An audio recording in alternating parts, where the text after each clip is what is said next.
What is up, world? It is time for the international episode of Power Spike. dGon here alongside just returned from the northern neighbors in Canada, Dom and Jamada, who we never really can tell where Jamada is. He bends space and time, but he's here with us. Welcome, gentlemen. MSI just wrapped on up.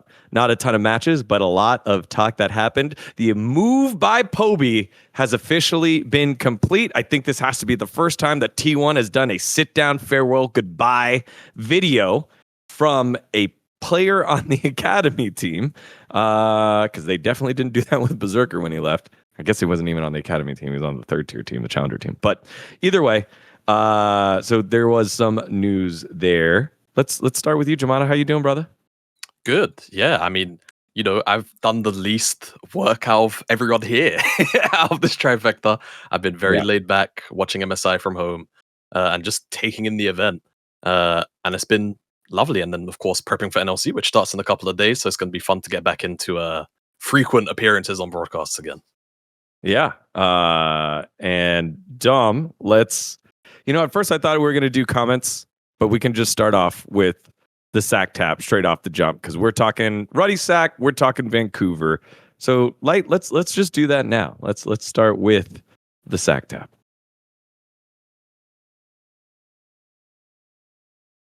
All right. This segment's all about you, big guy. How was Vancouver, man? It was good. It was good. I haven't done a league event in, I think 10 years was the last time that I was actually like fully part of a league event. I was as a player. So it was a way different thing doing it now. Everything is way more official. Like when you go around the stadium, you have to have security and stuff.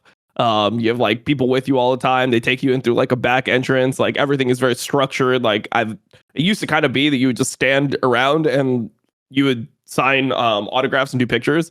You can't really do that anymore. Like the one-offs I would do, but they don't really like let you take pictures because it's like security hazards. So you have like a very like specific meet and greet time where you can like meet fans and like all this type of stuff. So it was cool to see how everything has evolved. And then it was nice co-streaming from an event, being on the broadcast. Like everything was really taken care of. I was just surprised. Because I thought that it was just kind of gonna be the type of thing where I would just have like a place I could co-stream, so I would just go there and co-stream. But it was like very, there was a lot of stuff. Like I did about 12 pieces of content, I think, that will all be coming out at different times. I think the ones that I saw released were the I did one like long form video with Kadrill. I did 15 words or less. I did 2 of those with Kadrill.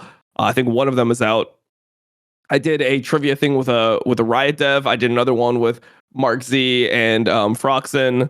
I did C9 podcast. Like I just was doing stuff the whole time because my mentality was I don't go to these things often.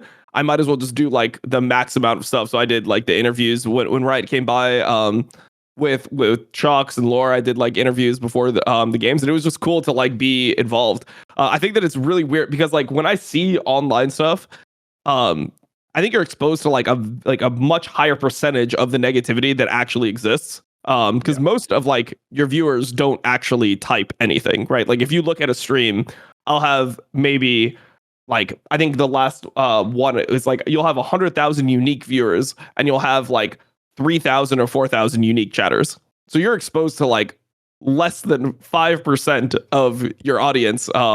And like, Reddit is even less than that, right? Like a Reddit thread that blows up might have 700 or 800 comments, and the amount of people that are engaging with your stuff on a daily basis is in like the thousands, or like if you're going by uniques, like hundreds of thousands. So when you go there, it's like everyone is just really like positive and excited to meet. Like I signed so many T1 jerseys. I had so many like T1 fans come up to me that were just like, I'm a fucking huge fan of you. Like, I'm like, oh shit, really? Like, I thought I alienated all you guys. Like, no, I fucking love your content. Like, and I signed a bunch of T1 jerseys. A bunch of people came up to me and were like, downfall? And I just like, downfall. Yeah, like downfall is going to happen today. So it was a good experience. Like, I haven't been surrounded by the positivity like that in a while, like without having like any negative experience. Like I didn't have one negative experience with any of the fans. So it feels like it's much different to just get out of the online world. Because the online world, like, I mean, you read comments, you're gonna see some bullshit that's gonna like trigger you no matter what.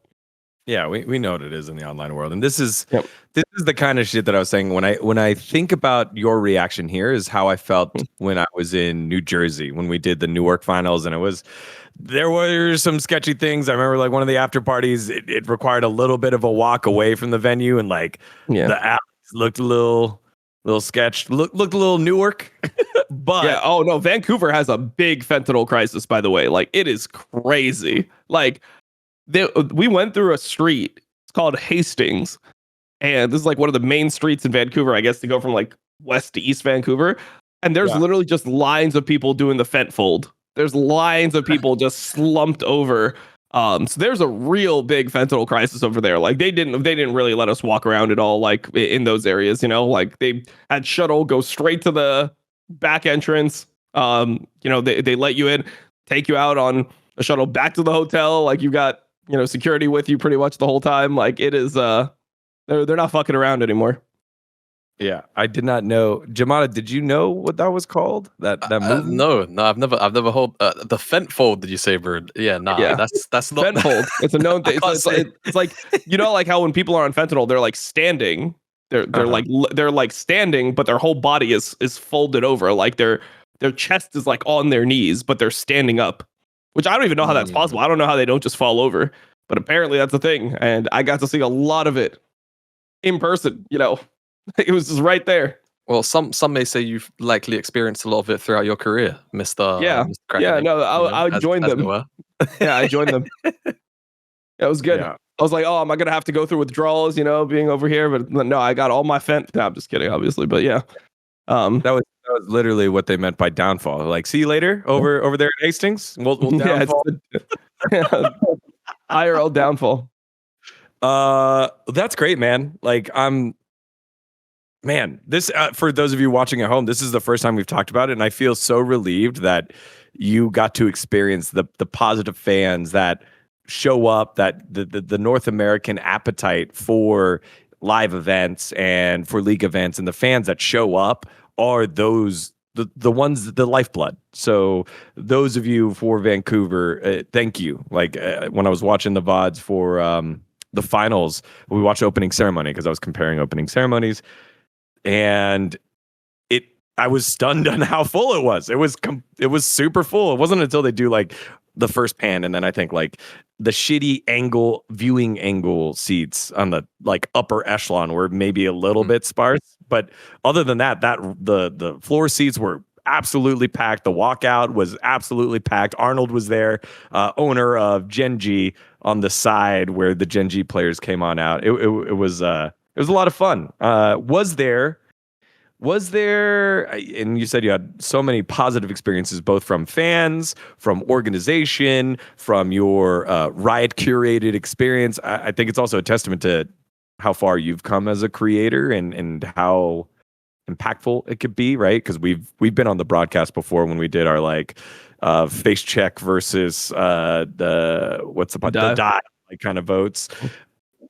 Was there something that you wish could build upon from this experience, or has it been such a long time from going to a venue that you're like, no, that was awesome, no notes, I'd do it, you know, I hope next time that I have the opportunity it's the same? Yeah, I mean, I should be at LTA North finals, so I should be doing similar things. But yeah, I mean, I think it went pretty much as well as it could. Like I didn't have any issues. I got to see Tabe, which is my goat. The goat coach. Yeah, the goat coach. I got to sit down with him. He was super nice. He like I like just ate because I didn't know like what I was gonna like. He just told me, oh, come by the hotel, like, because they don't have much time. They're competing every single day, right? So this is, I think, the one day they had before they where they were scrimming before they were playing again.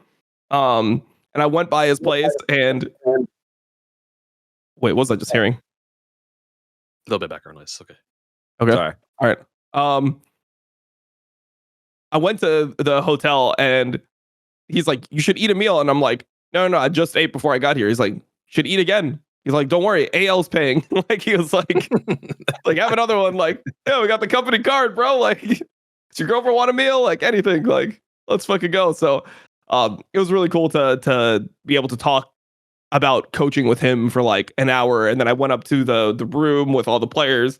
I was surprised that the players actually watched they had seen me on YouTube before. Like Tarzan was like, "Oh, I know you." Like Flandre knew who I was. I got to see Shanks. Shanks is literally the same. You see him on camera. He's just like a very outgoing, positive person. Like everyone else is kind of like at their computers and like talking to me or like waving or whatever. But like Shanks like came up like really excited, like shook my hand and stuff. I was like, "Holy shit, this guy just has good fucking vibes."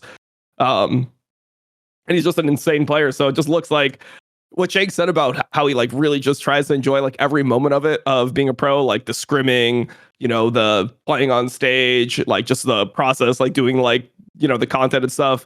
Yeah, that guy's just super fucking happy. Like, I don't know. He was just like a really like happy, nice guy.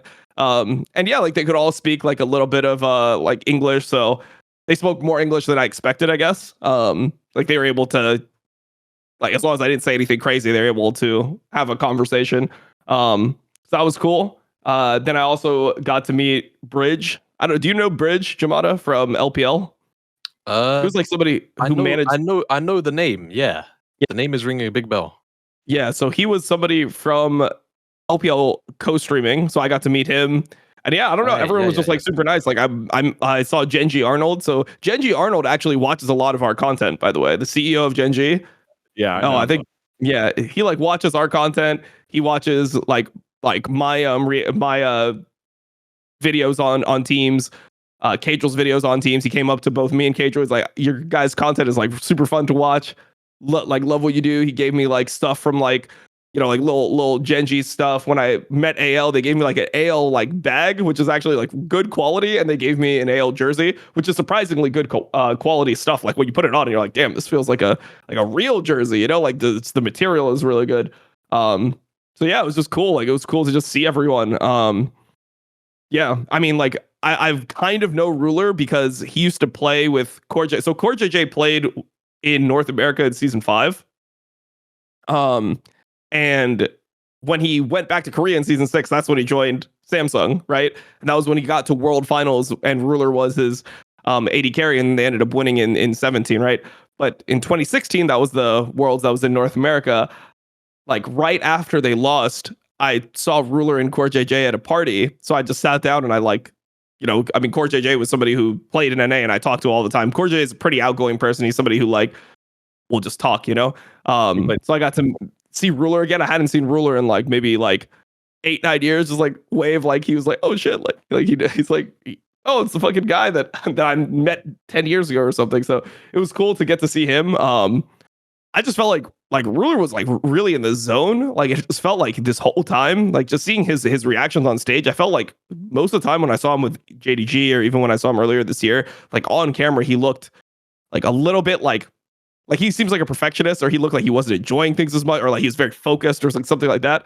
But he looked like mega confident, and then on stage he played so confident at this tournament. So I was like, damn, like this guy had some like, I don't know what happened. I don't know if he just like had like a mental breakthrough or something, but he just looked like he was really on point.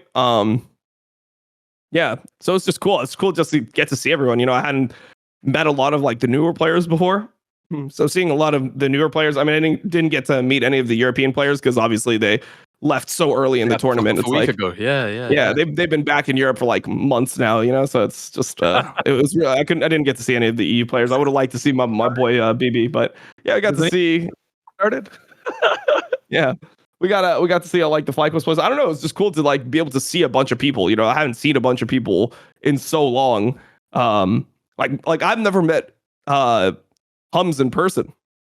I never met Hums in person. Oh yeah, and, like, I've been friends with him for like years, right? But I've never met him in person. So I got to meet him in person. He's just the same guy. Like we're just like same people. I hadn't seen Sanch in like 5 years. I hadn't seen Mo like Yasso in like 5 years. Hadn't seen Trainwrecks in like 5 years. Just seeing like a bunch of people that I haven't seen in that long. Like that's the main thing about living like where I live and doing the content schedule I do, is I just like, even though I have like a lot of relationships, I don't see these people in person often. So I think that was like the craziest thing, being able to like see the fans, see the players, see the casters, like see Kadril, see like just everyone, like other streamers. Yeah, it was just a cool experience getting to like spend time with Tabe. Like this is just things that I normally don't get to do. So I think that was the most impactful part. It was like, holy shit, this is actually the scene that I'm in, but it just feels like because we're all, doing it online, we're so isolated from each other all the time. Yeah, definitely, man. It doesn't always get to be like that, but when it all comes together and you have a great event, it's just a great reminder of what we do, why we do it, and how long it's been. The journey that we've had. It's really cool. I like that you brought up Ruler there because I was here in Riyadh doing Valorant, and a lot of people, whether it's on production or players or coaches, used to watch League. And so I pulled up the 2023 teaser video for All Roads Lead to Me. That was the Ruler and Faker one. In it, he said, in years past, I won. I was the main character. I felt like the main character. But after that, I got cocky. I got arrogant. And I think in his focus with JDG to just get back to that, there was such a desire to be perfect. Like it's like what you said. And now I feel like he's finding the balance with the veterancy that he's had, the experiences that he's had, the failures that he's had to find what being in that zone is. It's just the right amount of confidence. And we forget that Faker had such a long period between 2017 to 2023 of winning a championship. A lot of success, but there was a long drought of failure before then as well. And it's like you bringing that up just reminded me of that. And I think that's just a really cool anecdote and for Ruler specifically. All right, Jamada, we've talked a lot about this stuff. Do you have any replies or comments to what? No, what I mean, I can only really agree with the whole like going to events part, because I think it's very easy to get stuck in an echo chamber when you're online, regardless of what specific space you're in, and especially when you have a platform even like half the size of DOMs, right? You're gonna end up eventually kind of getting, I don't want to say dragged down. Dragged down is maybe a very strong term, but you will end up, kind of knees deep in all the negativity that will come with platforms of that size and eventually bigger too. And even from my perspective, where I'm obviously significantly smaller, I'm nowhere near the size of these co-streamers, but having the ability to go to these events when I was casting, LPL, LEC, and meeting the people actually that support the scene, that go to these events, meeting people you work with, usually in my case, because the start of my career was all through COVID, right? So I didn't really get to meet anyone basically until I was 2 years deep into casting, pretty much. It's a fantastic feeling. And it's basically the lifeblood of, like, this is why I do this shit. Like, these people here that I'm sat down with at this dinner table or wherever it is, in a fucking shuttle to the event, I'm here because these guys are here. And it's all fucking love. So yeah, that part specifically to me just really, really rung through. And yeah, it is really the best part about those events is meeting the people that, not only support you, but also support, the whole ecosystem as a whole. Yeah, definitely. Now we wouldn't be calling it Sack Tap if there wasn't an acknowledgement of something that just came out. Breaking news. Mr. Don Jake put out a video about the Ruddy Sack going into the next split. Didn't get the chance to fully watch it, but would you like to TLDR us here, Dom, for what the plans are for Ruddy Sack next split? Yeah, I mean, so pretty much we're not going to be competing in summer of the whole EMEA circuit, NLC, but yeah, like we just won't be competing in summer. I think that one thing is that we don't want to put together like a shit product, which is kind of what ended up happening in like winter of this year, where you put together a team and it's like it's a team that doesn't want to play together and people don't have the time, and it's just you half-ass it and then the results are just horrible. So pretty much we were trying to find a roster that was going to make sense. Obviously, it's really hard because in NLC, like essentially you need people that want to compete for like the competition's sake. They want to do it as a venture for themselves to improve. Like there's no money coming in. There's no like franchise or any of this shit. Like there's essentially like no money in the whole operation. So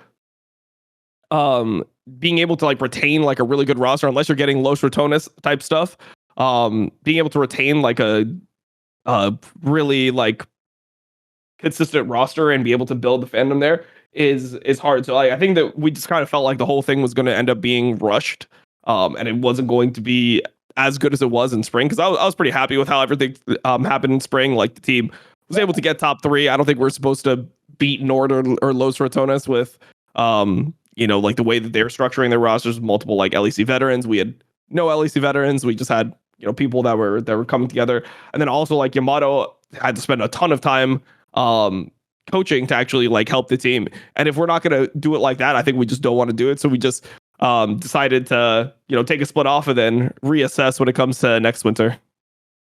When it comes to that, is there like qualifiers back for NLC? How do you become another? How do you get back into NLC if moving into 2026?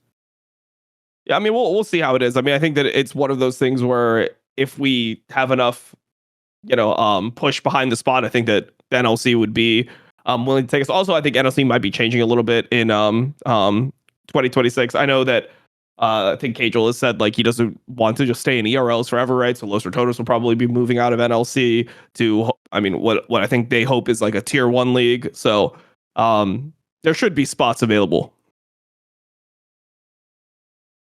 Sorry about that in the background. Just watching dGon's reaction, I'm like, what is he going to say? And I was like, yeah, that is part of being where I'm at right now. Last thing I wanted to touch on was Cloud9. Cloud9 will be coming here in Riyadh and participating in EWC. Have you had any contact or insight on how their scrims have been going? Because I think they're landing today, and then I'll probably go see them tomorrow for media day, and then just like that, we're off into GSL best of 1 brackets. Dom. Wait, you say that again?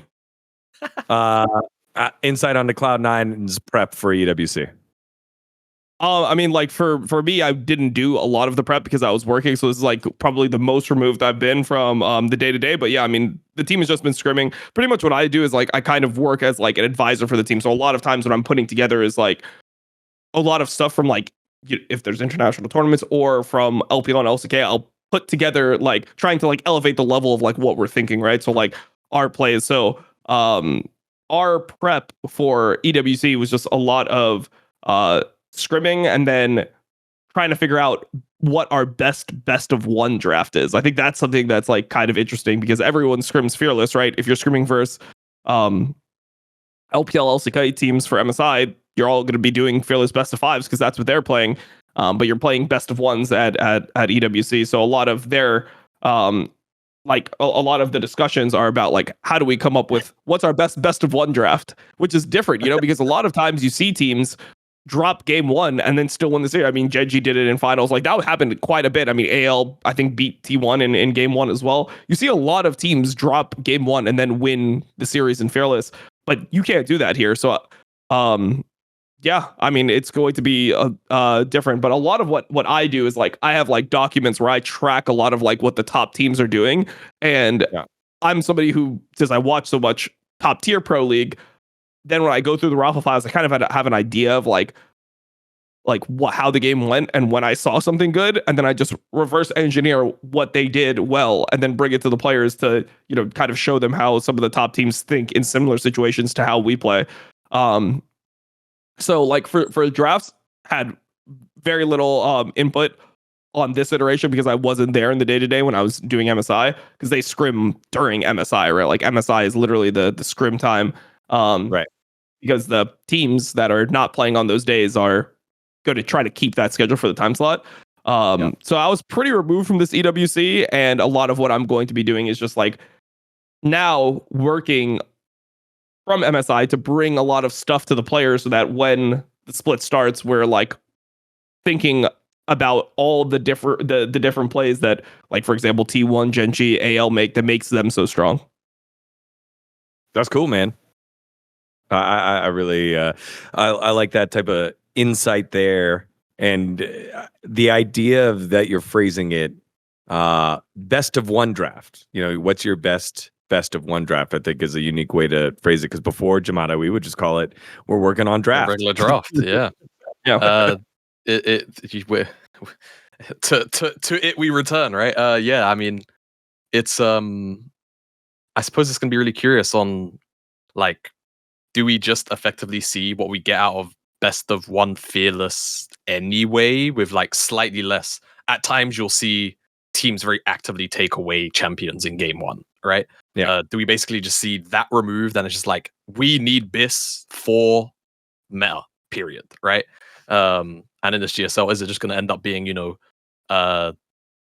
pretty much what's usually first picked in a lot of games, like Azir right now, Varus, Talia, Vi? Like, is the prior just that? Are those always just going to be permabanned, and then we get the next tier down? Like, basically, Yeah. I feel like it's just going to look like game one drafts of Fearless anyway, minus the onus of taking away like very specific player picks when the opportunity arises for later on in the draft.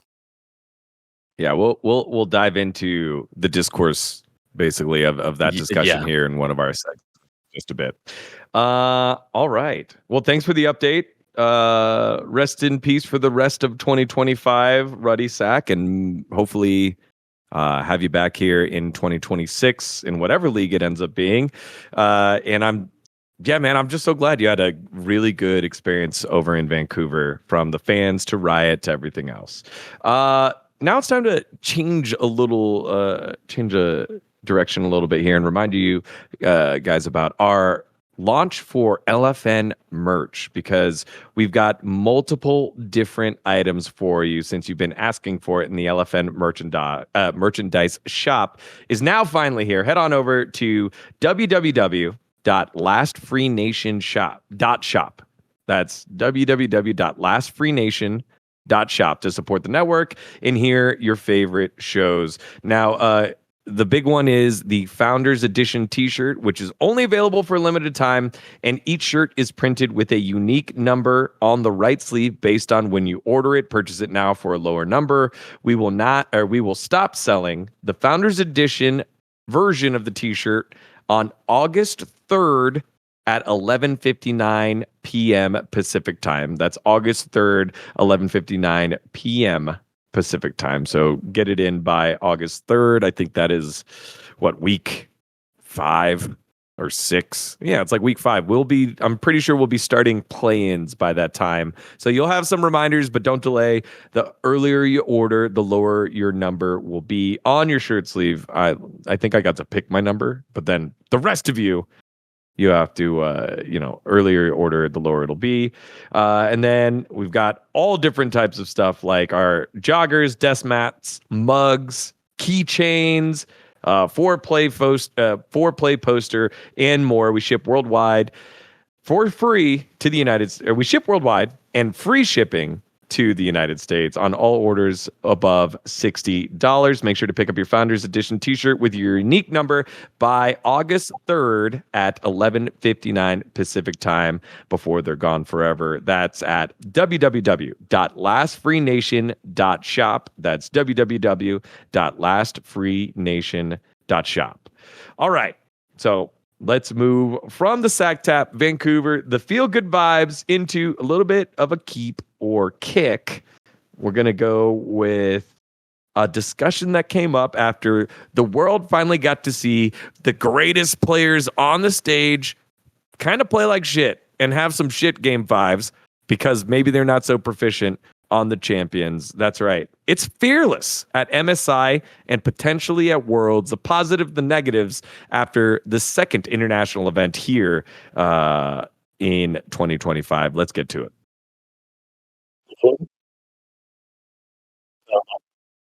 All right. Let's talk Zillion, baby. FlyQuest pull out Zillion in game number 5 against BLG, backs against the wall. Dom, I watched your co-stream to that, and you're like, literally in the edit of your video, you go, Zillion, all right, let it ride, man. There was no analysis needed. That was just it. And then it ended up getting solo killed in the mid lane by Galio. So here's the age-old adage. Is it the picks or is it the play of the picks that are available to you? Jamada, you sat out for most of that last segment. So let's start with how do you feel about it? And I've also been quite vocal on socials about my overall stance on Fearless too. I've had a lot of time to sit and think, right?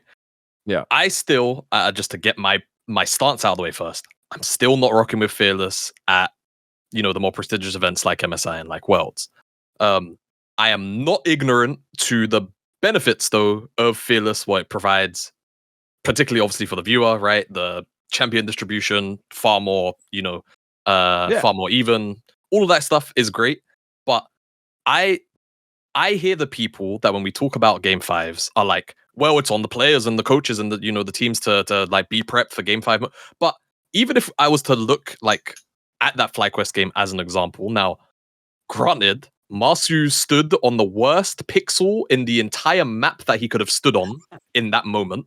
Right? Yeah. Completely shagged the game state bot, because then it's like, well, where the fuck do you even play at that point? Sure, 100%, can't disagree with that.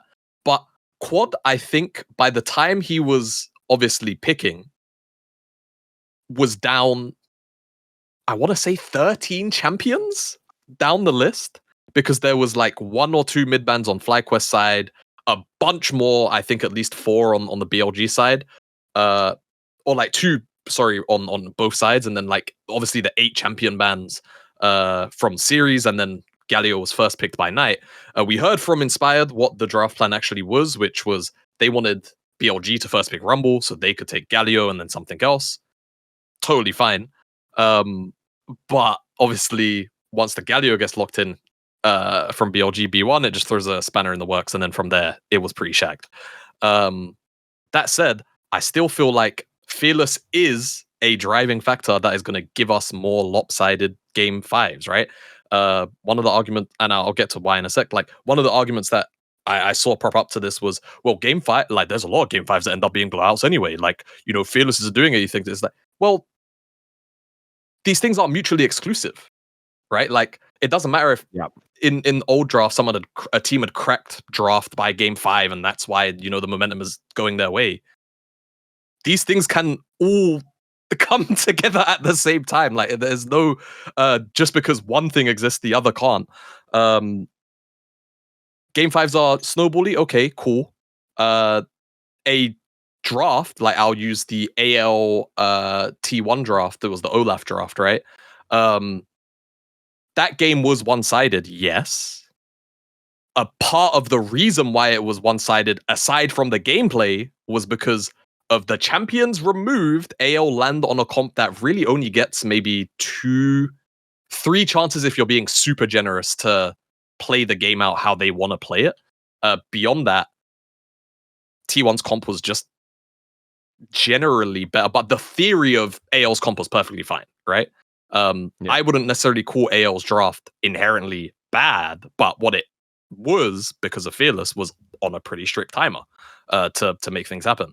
And that's where I'm coming from. I don't like the fact that Fearless has the percent chance to put us in more game 5s, where game 5s off of draft are going to be more volatile, especially when we're in a meta right now, which is relatively snowbally off of objectives anyway. Especially Atacon is like the big perpetrator of this, because of the petals giving AD XP. The AoE explosion is also something that weirdly I feel like people don't talk about enough. Like, that snowballs team fights a fair amount too.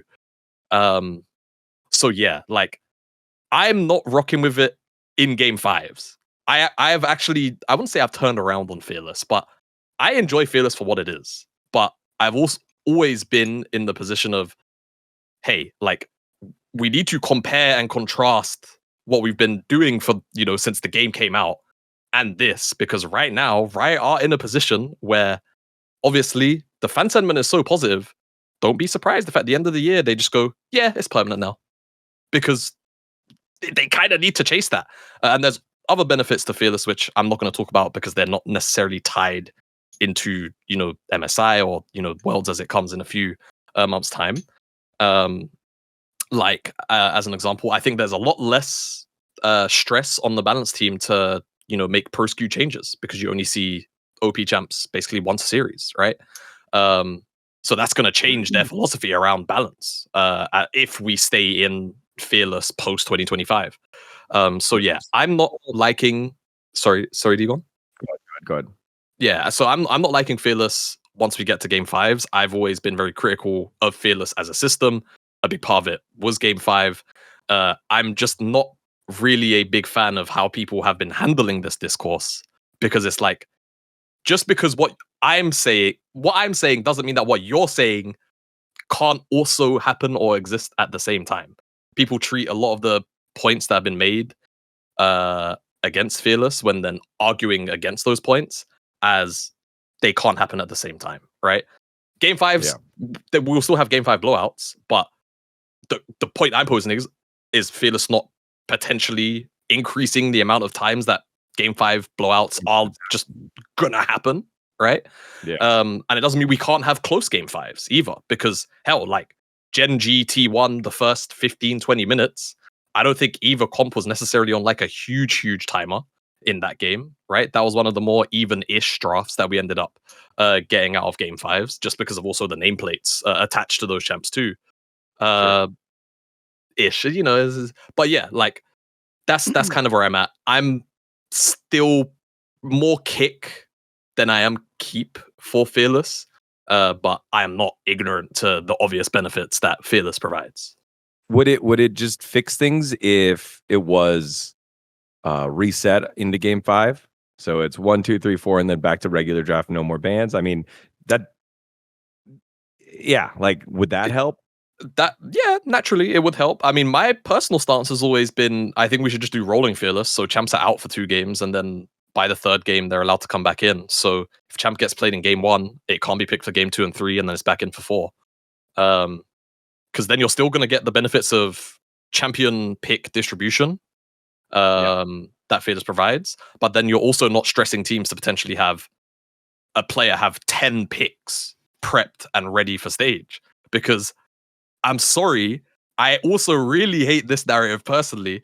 I know that there are, especially like we had the stories about Tabe talking about AL scrim schedule and how, you know, they're effectively doing close to many days 3 blocks, which is fucking insanity, but that just goes to show how hardworking they are at the same time. Even if you're doing that, like having 10 picks prepped and stage ready to play against players like Chovy and fucking Faker and Shanks and Knight, especially as a West, like, bro, that is fucking insanity. When you're talking about historically, players at most are normally supposed to have like 4 very, very strong picks prepped, 2 to 3 beyond that, and then after that, it's like, bro, if you're at that point, then like, holy fuck, like it's going back to solo queue OTP day picks, you know. So I think it's still a very, very big ask. Is my point there. Dom, why don't you get in there with that, and then also I guess maybe answer first. Was there a better? I paused the video and just thought about it. Was there a better answer in Game 5 for FlyQuest BLG? Because I was like, is it? You know, Game 5 mid. Like, mid for quad. I mean, instead of he could have played something like, if he really wanted to, he could have played something like Smolder, for example, where he just like tries to just fucking like stack off the Galio and like just tries to exist.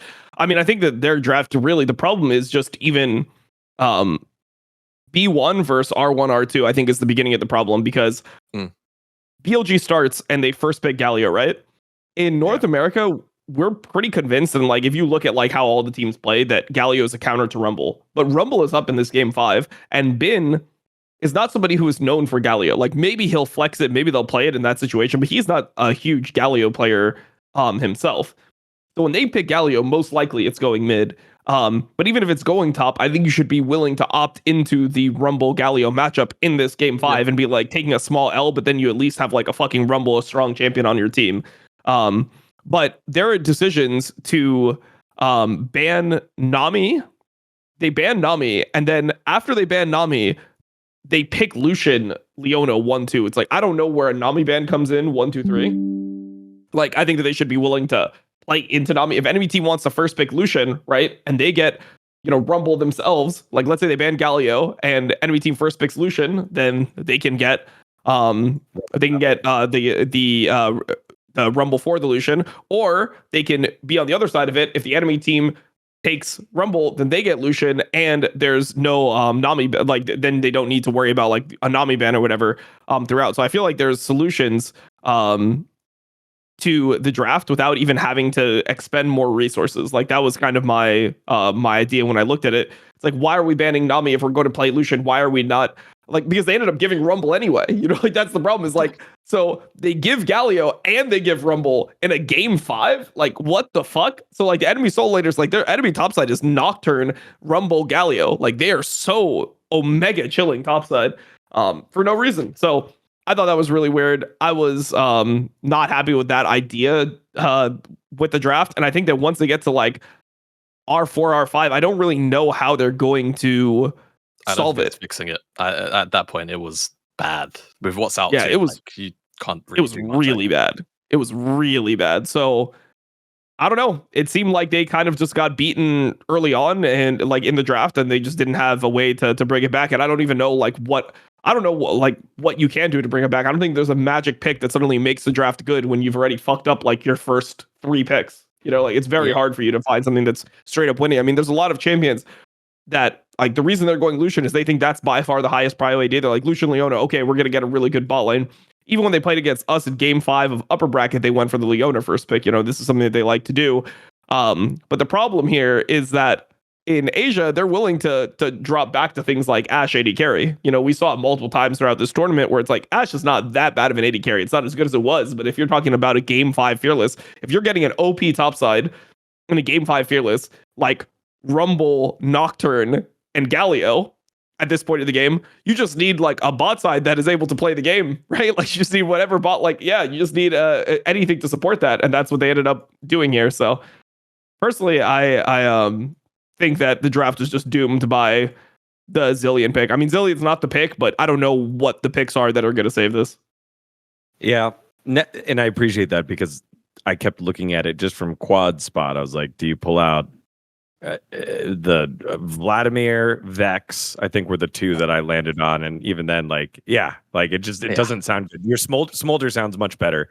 Even then, like I think like the problem with Smolder is you're not going to have prio. Like until basically maybe 25 stacks and some like AD backs, then you can like start to one-shot the wave a bit, but it's not like Galio's not going to do the same shit. Plus he's got first move off of his global, like he can always cheat a wave, right? So I think the problem by like the first 3 picks is topside isn't going to get to play the game. And then no matter what your bot side draft is, regardless of what happened, obviously again, Masu, worst pixel click maybe in the history of an international. That fucking up the bot state, even if you remove that, it's like, well, Galio is still going to be able to go down there and do whatever the fuck he wants because he's going to have prio versus almost any of the answers that, you know, Quad reasonably could have had. So I don't know. It's a really tough like question or a problem to solve, I think, when BLG end up first picking Galio. Like the only thing really is, yeah, you can't let them get Rumble also. Like in my mind, like that is the one L that you have to just concede. So now that we've hashed that part out, and thank you guys for that, Fearless Dom. Like I feel like when I've last asked, like when we really dove into this topic, it was before you really sank your teeth in on the coaching side of things, and now that you've seen it play out on the international stage where it's affecting the best players in the world, where do you land on it? And is this just the future and we just got to suck it up and the players just have to accept they're going to be worse, but so is their opponent? Yeah. I mean, I think I like the idea of Fearless. I think one thing is like, I don't know how much better people will get at Fearless over time because right now, like people are kind of shit at Fearless. Like somebody picks something that they don't expect and you could just see the players like look confused. They're like, what the fuck? What do we draft? And then by the time they have that conversation, they just like pick something random. So like, I don't know if people will get better at Fearless. I saw Mithy posting about like increasing pick timers, which I think would be interesting, but I don't know how much that would negatively affect the viewership. Like if you had like an extra 30-second time bank that you could use at any point in the draft, like you could like click a button in the client and you'd have like a bank to use. I wonder if that would actually help people draft better, because right now we just see a lot of like one-sided drafts. I would say that's like the main thing that I noticed with everything. So I don't know if that's Fearless's fault necessarily, but I don't think that it's I don't think that it's getting better both. from Fearless. I think it's both, but the problem is if you're in the party of blaming Fearless a little bit more first, then the people on the opposite side will go, well, no, like the teams and the players going to pick something else, right? And if you're on the side of, the players going to pick something else, it's a big, like, effectively it turns into a shouting match, like, every time. And it's like, guys, these things can happen at the same time. Like, you can blame the players, but also acknowledge that Fearless is having them be in this position also to be fucking, I wouldn't say stressed, but like, in a way, yeah, like champion balls are fucking stressed at that point, right? Like, yeah. Is the time bank idea? I mean, I'm here with the Dota casters. I could ask them later, but the time bank idea comes from Dota. Do we know that? I don't know if it comes from Dota. I just feel like they have way longer drafts than Dota. I just know from watching Dota, like the draft takes way longer time, and that's one of the criticisms of Dota. So I don't know if that's like necessarily something that would, be ideal. But it does feel kind of hard for like most teams to draft. Like I can tell that a lot of teams they get off the stage and they're like, yeah, we got fucked. Like we just didn't expect their first pick, and from there, like their just draft is just not cohesive at all. So I what it is, think a nice middle ground to this like time idea would basically just be if pick time like rolled over. So like if you're picking fast, then you just get to keep the time as opposed to actually having like a dedicated time bank. That said, so my mind just like as a caster goes to like, what does the production look like on that? Because I feel like that's something you have to fix client side then, which is like a whole other thing that I think we want to think about. But like from a format, yeah, like I think that would probably be the best middle ground of like, hey, if I pick in 10 seconds, I should get a bonus 20 seconds for my second pick, right? Because obviously it's 30 seconds per pick, and have that roll on throughout the draft. I think it's just the bank. I think it's just a bank of 30 seconds that you can use at any point, but that rolls and you save, but you don't get more back if you pick fast for 2 or on pick 2, 3. Like I think it should, if it just rolls over, it's just 30 seconds, and then if you use 7 of it, you have 23 for the next rollover. I kind of like it like that because that still keeps that stress element in there, and it seems like if it goes that way, then everyone kind of saves their time for the end, or maybe like when that weird pick comes on out. But yeah, I mean, in FlyQuest, chance it would be just at the beginning. It's like Galio first pick. Okay, we didn't expect this. Like, how are we going to first? I feel like by the end of the draft, you see enough that you kind of know like what archetype of champion you're going.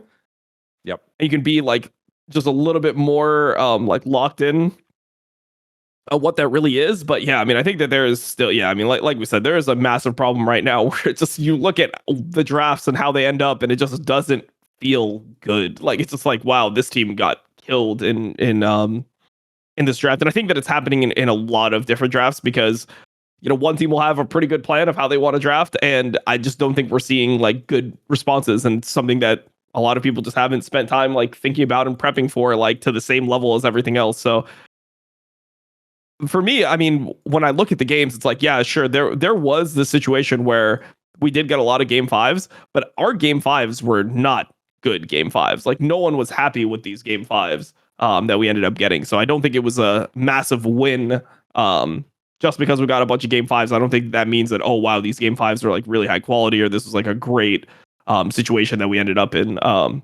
Or like because we had 9 best of 5, suddenly the tournament is the closest tournament ever. Like for example, this best of 5 that we saw between T1 and GenG was significantly less close than when they played each other in spring finals of 2024. Like that was a much closer 5-game series where you're like, oh shit, like this is back and forth. Like it didn't have that level of intensity. Most games, once the team started winning, they just won throughout, and that was it. And that was the tournament. So. Well, FlyQuest had that push, the game 4 push, the Baron 8K gold deficit. Like that one was close. That one was almost the reverse. Game 3, game 3. When you bring it up like this, Dom, right? And now I'll be a little devious here. Watch time. If we have more game 5s, watch time goes up a little bit more. So maybe the game. I mean, 5, but here's something. But here's something, right? The watch time was the same as the watch time from 2024. Like, because the games are also shorter, right? Yeah. So, oh wow. Yeah. Yeah. That makes a lot of sense. Yeah. I don't know. I was just a little scheming, but I do like the discourse that we had about that, and the timer. Oh, the other question I had is in draft now, are the fearless bans already baked in the client, or you just have to remember No. what you can't ban? You Definitely just have to not. remember. Yeah, you have to have that shit written down and remember that. Yeah, I mean, I don't know why they don't just make a fearless mode in the client. Well, maybe that's something they can do in the future, and it comes with. I just feel like it can't be that hard. No, like can't they just make it like it probably admin can't side? be. What I will say to that is you have to remember they didn't intend for it to be the entire year. So I think if they make it permanent from next year, then they will probably. I would like to think that Riot would do that for the TR client. That said, I wouldn't put it past them to not do it either. So I don't think you're getting that this year. Sorry, pro players and coaches, but 2026 props. I am getting that one guide in the chat just because I had the same idea. Let's not tangent too hard on this, but he said for the game 5 pick for quad, could have just played Swain, and no one can tell me it's easier to play Zillion mid than Swain mid. The response I have to that, and you guys can correct me, is you then don't have enough damage in the composition. Like he just gets Galio just does it better based off the tuning, and less Swain really snowballs, then you don't have enough damage in the composition. Is that right? Wrong? Like, what do you think? Because Swain was one I thought of. I mean, I think that okay, so you have a Swain in this game. Like, I just don't know how that Swain is actually going to be able to provide that much value within this comp when you also have a lane where you're going to get pushed in early levels if Galio wants to trade HP for it. You have a bot lane that's straight up losing. You have a top lane that's losing as well. Like, I don't see how Swain is gonna save this comp. I mean, maybe it could be better than the Zillion. But you don't have good mid 2v2 with Swain Lee Sin. Like, Swain is a champion that you kind of want to just exist and you pick him into a bunch of melees. But these are not melees that are guaranteed going to give you an angle to be useful. Like, you could end up in a situation where the Galio Nocturne Rumble is just one-shotting somebody behind you, and then you just don't have damage to actually turn on them. So I mean, I think it would be fine. I don't think it changes the game at all. Yeah, no, neither. I think the big problem is to fix that draft, you need something that can actually go toe-to-toe with Prio versus Galio. And it's with the champs that are out, or the champs that were banned, you're basically looking at actual solo queue answers, real time solo queue answers that pro teams just aren't practicing. And even then, it's they do it, okay, awesome. There's just a chance that it doesn't fucking work anyway. Plus, most of those picks that I could think of that would maybe do that get completely rinsed by the rest of the comp. So even if it's good into Galio and it maybe gives them half a platform to play the game, it still doesn't fix the issue. And I don't think Swain, like Dom said, it's Swain can't control the state of that wave mid. He's still going to get shoved in. Yeah. The likelihood that he gets to scale and maybe be a champion isn't even that high.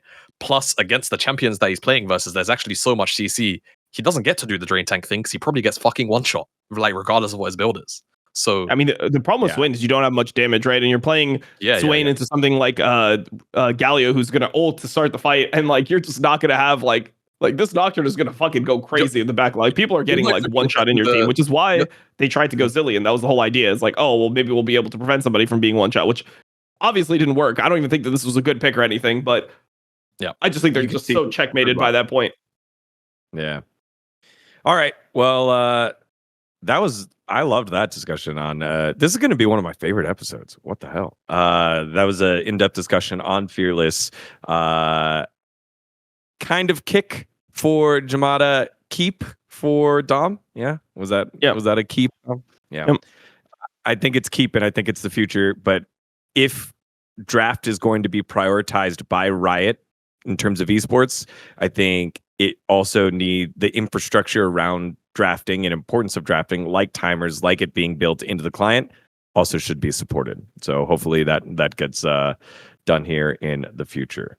All right, time to remind you about one of our friends that makes Power Spike and Last Free Nation go. It's our friends over at Wooting. They have joined us recently with some of the cutting edge technology and customization in keyboards. They've got Hall effect sensors. It's a magnetic sensor in each key that can detect how far a key has been pressed down to the millimeter, and adjustable actuation, which means each key can be individually programmed for its own activation point, suitable for your gaming and typing preferences, unlike traditional mechanical keyboards where a switch will have an unchangeable actuation point. So ones where you know you're going to use them way more, or maybe your pinky isn't as strong, so your A button's going to be way more sensitive, something like that. You're able to do that per key, as well as customizable keycaps. Wooden keyboards can use any keycap compatible with the Cherry MX stem mount. So if you bought keycaps for your old keyboard and you're like, oh crap, I need to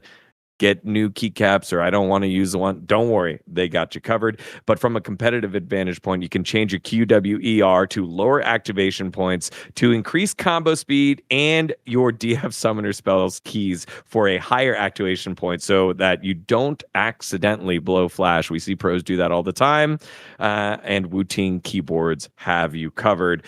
And then finally, I used it earlier, the Wootility, which is an industry-leading app that allows for easy customization for your keyboard by setting actuation points, RGB controls, multiple profiles, rapid trigger settings, and more. This made it so easy. You don't have to download it. You can do it within a browser. So when you bring your keyboard on the road, kind of like what I'm doing right now, I'm able to just go directly online, attach it to any PC here, and then it'll download my settings, and it makes it very easy. So head on over to wooting.io and use the code SPIKE, and the first 250 customers will also receive a free Wooting Uwu, which is like just a simple 3-key setup here for anyone that just needs shortcuts for the order of their Wooting keyboard. The Uwu is a $50 value and is perfect for any rhythm games or reprogrammable as an RGB stream deck. So improve your game with cutting-edge Wooting keyboards and get a free Uwu now. Simply add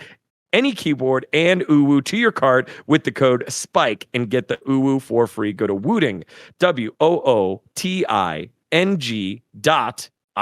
and use the code SPIKE. That's wooting.io and use the code SPIKE. Thanks to our friends over at Wooting, and for all of you for supporting Last Free Nation.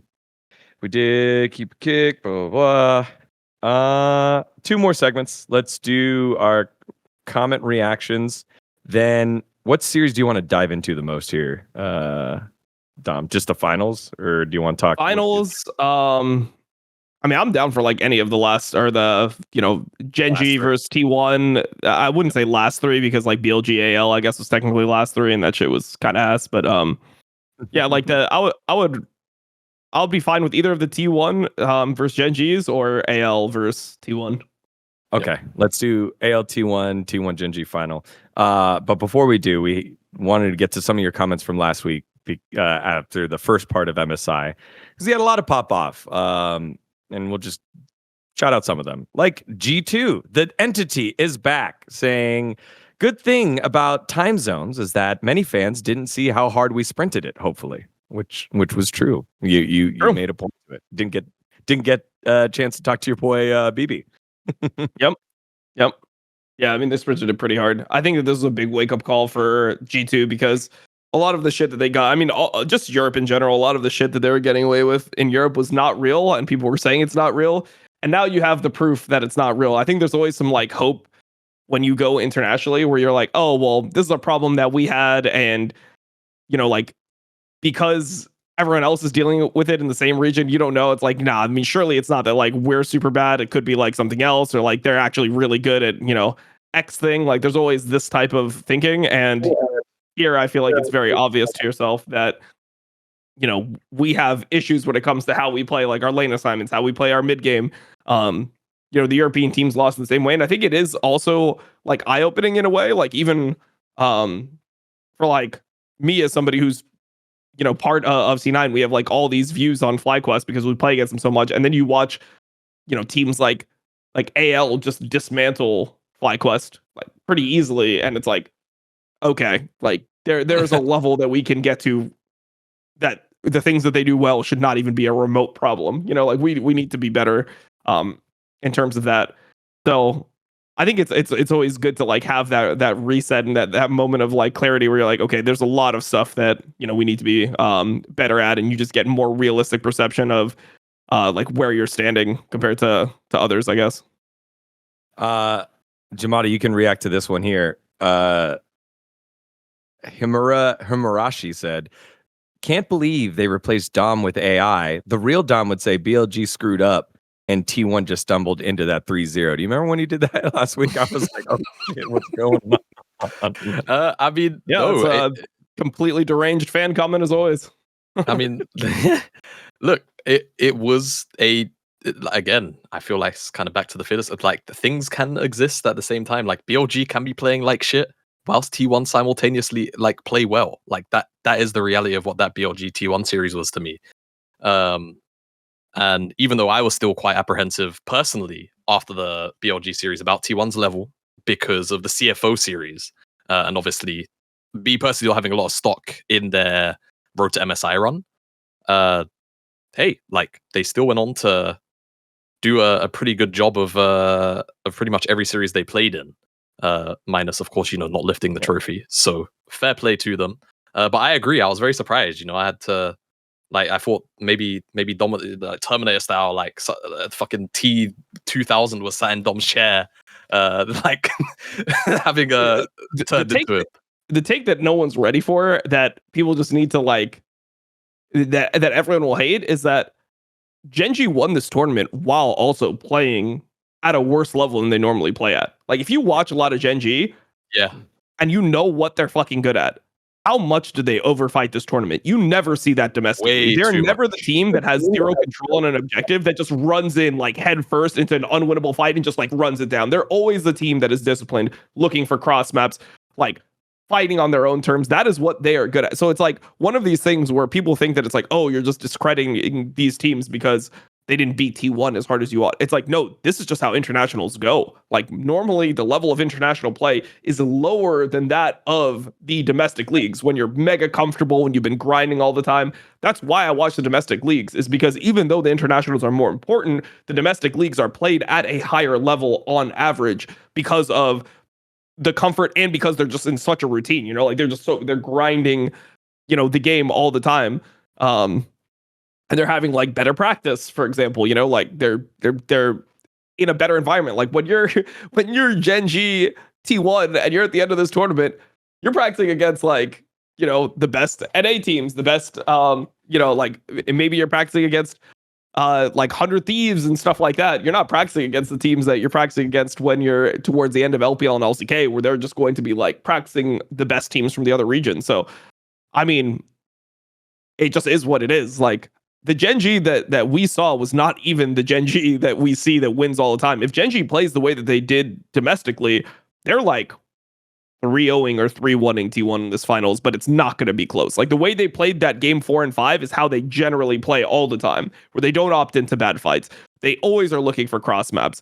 They're one of the best teams in the world at understanding how to like cross map in a way preemptively where you are aggressively taking a turret, then they push an extra wave, and then they overload the other side. And then when you try to push the opposite side of the map, because they push the wave so deep, they'll TP over and they'll catch. And it's like, you'll just be down 2k gold from that play, and all GenG will be down will be like a TP.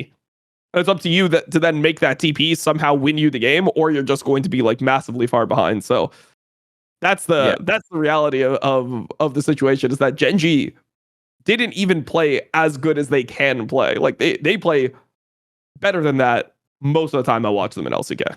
Yeah, we'll dive into it when we close things off with Galaxy Brain Club. Light, we're going to change it to Galaxy Brain Club. Just because I think the thing to me was like Keen's discipline, I think, was kind of interesting in terms of team fights. When I think back to the game 1 and weird calls to fight, and maybe it's not just Keen, maybe it is a team call, but I feel like discipline is the key word that GenG kind of got caught up in that final series. Kesar LGQ says, I'll follow it. He says, I think Guma's champ pool issue with Fearless and without Zeri Kaisa being P1 priority is a bit of a fake narrative. Varus, Jin, Kate, Zaya, Lucian, Misfortune, Drake. This one aged really bad. This one aged so bad, especially with this game 4 and 5. Keep on going, dGon. Yeah. Misfortune, Draven, Callista, Jinx. He's extremely proficient with them all. And after that, Long Tran followed up supporting his fellow hater, saying he won't read this instead of asking other 80 carry plays Guma pool champ world level. He only he doesn't spell asks right. Asks for 3 champs, Zeri, Kaisa, and Ezreal. Go Dom! So what did they have to ban in games like 4 and 5? What did they start? Oh, they had to ban Kaisa. He didn't have the ability to play Ezreal. Ruler played the Zeri, and then they had to pick Kate in this like game 5 because he didn't have any champions left. Which was like not useful into what was showing. So we literally got to see like right here why the champion pool issue is a thing. And Guma is proficient on those champions. He's good on the other champions, but it feels like other teams are using that to their advantage. Like I think that was what we actually ended up seeing. So for me, it's like, I mean, if that wasn't the proof to you that's an issue, then maybe you just think it's not an issue. But to me, I think that you need to have a bigger champion pool than this, especially in Fearless. And yeah, like this is not even we're in a meta where these champions are not even like mega prioed. They're like game 2, game 3. Yeah, I mean, like Hope played Kaisa game 1 into Guma, like stomped the game. That was probably his best game. Like over the course of the tournament, Hope went crazy there. So, I mean, to some people, it's not a problem. I think it's a big problem. I think that T1 is a team where I don't like I think they have champion pool issues across the board, which is why I thought it was concerning that GenG wasn't exploiting them throughout most of the tournament. But you know, once you got into that game 4 and 5, and GenG was able to just lock into like, okay, we're going to play the game like this. If T1 doesn't have engage, if they don't have the ability to fight in these situations, then they just can't win. Jamada, I mean, go to town. Yeah, genuinely, the only champion I think that Guma has added to his pool, and even then, there's still the meme of it's the Corki, and there's still the Valk meme of when he first timed it, all the way back in was it like April now, I think. And like credit to him, his Corki doesn't look bad a lot of the time now. But like that said, the other 3, like the hyper carry, like the other hyper carry picks are a big deal, and that is a gap in, you know, Guma's pool that, yeah, like GenG kind of not only I think abused a little bit, obviously towards the game 4, game 5, but were big benefactors of Guma not playing something that realistically shouldn't be able to die in that game 5, right? Like instead of it was Caitlyn, if it was Ezreal in that spot, probably achieve a very similar thing in lane, whilst probably scaling and hitting a better item spike for the comp that they were running, right? Like it's just night and day. Also, if you pick Ezreal there, then you don't have to worry about things like the Blitzcrank or the Pike. Like those champions are not real into Ezreal. So I think Ezreal is like a really important champion to have in your pool, especially in Fearless. I know it was losing a lot of games because people were prioing it really high, but as people started to sink into the pros and Ezreal's dropping into these like games 4 and 5s, I think that this is like where you'd want to see these picks come out. And Ezreal Karma is just generally a better lane than Kate Karma. Like Kate Karma is not as strong as, for example, like Caitlyn Elise is something that people like to play more just because of the synergy. Like it's kind of hard to set up a trap on somebody with Kate Karma. Like being able to root somebody, they have the ability to flash. Whereas normally the champions that you want to play Caitlyn with are champions like Elise, Morgana, Lux, where if you hit them with a CC, it's long enough for Caitlyn to fully combo them and like pretty much one-shot them off that. So yeah, I mean, I think that it's just like a weird situation that they're in, because if they do go something like Caitlyn Elise there, right? Like let's say they go Caitlyn and then they early pick the Elise, what the enemy team can potentially do is just draft the Karma, and then normally those are the lanes that you use. Like like Ezreal Karma was something that was used for a long time into Caitlyn Lux as one of the answers, because you can actually contend with the poke of them like in lane, and you can farm with the Ezreal. So yeah, I mean, I think it's a big issue, but I mean, if they won, then this criticism, like I can only make this point because they lost, right? Like, yeah, if they won, then people would be like, well, clearly it wasn't an issue then. Like, yeah, and one thing I was going to say is like people were even using this run, and I mean, because I would say Guma had a pretty solid tournament overall. Personally, I don't think that's unfair to say, and I think if you say you had a bad one, I think you're kind of just lying to yourself. Correct. That said, like I was still seeing people kind of validate the whole Guma Smash thing with this T1 run. And it's like, you can't, like that. Welcome apples to and pears. Apples and fucking pears, bro. It's not the same thing. It's just not the same thing. And like, the reality is, if they had Smash, and Smash was actually a 6-man on this roster, and Yeah, they it would have put been Smash in better, for this actually. game, they put Yeah, I thought him in about for this the same game 5. thing. Like, it unironically would have probably been better. Because Yes. Smash had champions to play that were a little bit more useful in that spot than Guma did. Now, So just in that vein, it reminds me of the Bengi Blank thing, right? There was just is that less ego? Is that less corporate involvement? Like, we'll never really know, because I just don't think an era of like that. Well, I don't know. CFO is doing it, but other than CFO, that feels like it's never going to happen. So I think that part is kind of interesting. And even very briefly, even like CFO, I think we're starting to see. I mean, maybe it's just a tournament, like one-off tournament performance, but like for one of those top laners was a lot better than the other. And generally, I think considering Honkyu's level and considering Doggo's level, it's like, I think there's one top laner that you would prefer for the sake of stability in your games over one. And obviously, that was drive over rest, because like rest, it felt like put them in many game states that they didn't need to be in their time at the tournament, and they still managed to impress despite that, right? Overall, so yeah. All right. Well, we'll see. Thanks for your comments, everyone. We appreciate it. And that's why we went through them. And let's see. Is there one more? And if you give a bad one, we'll roast you like we just did.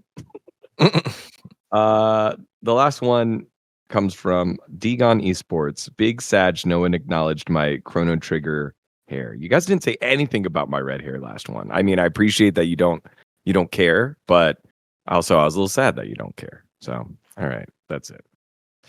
Summer is here. More sun, more light, more time to do the things that make summer so special. And the number one thing you don't want to be doing all summer, spending hours inside cooking. That's where Factor comes on in.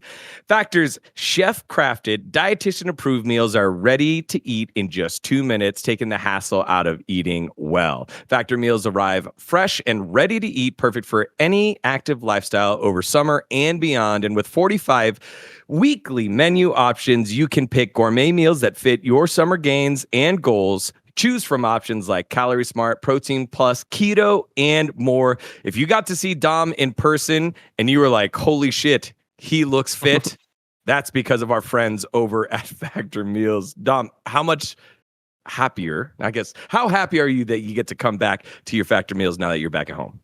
Oh, it's nice. It's clutch. I mean, there's so many times where, like, because I get like 8 Factor meals a week, right? And there's so many times where when you're out, you're like, oh, what am I going to eat? And then most of the time when I make that decision, it's like I'm eating something I don't normally feel good about eating. It's like, well, I guess I'm at this event. I guess I'll just have fast food or something like that. But being able to have like something healthy that I don't feel bad about eating whenever I'm just looking for something to eat, which is quite a few times, like not every time that I eat am I like looking for, you know, the most tasty meal, or I have like some craving. You know, a lot of times I'm like, oh, I'm fucking hungry, I just want to eat something. And having something that I feel good about eating consistently is really important for my lifestyle. So I've been really happy with Factor meals. I've kept them going for 3 years now. 3 or 4 years now. I just enjoy eating them. I think the one thing that I really like about them is that the menu's always changing. So you always have different things added. Like, I don't know how many different meals there's been over the 3 years, maybe like 80 plus different meals that I've got to choose from at this point. So I just really enjoy being able to like have that freedom of just like choosing different things. I mean, there was a while when I started where I was getting the shredded chicken taco bowls, and for a while, my favorite was like the garlic chicken thighs, which had like wild rice with it as well.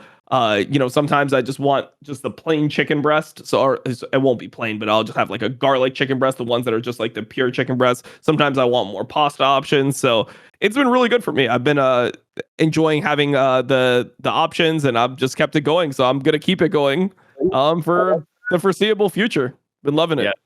And if you want to hop on in there and enjoy more summer, get Factor Meals if you want all the flavor and none of the fuss by heading on over to factormeals.com/PowerSpike50off and use the code PowerSpike50off to get 50% off plus free shipping on your first box. That's PowerSpike50off at factormeals.com/PowerSpike50off.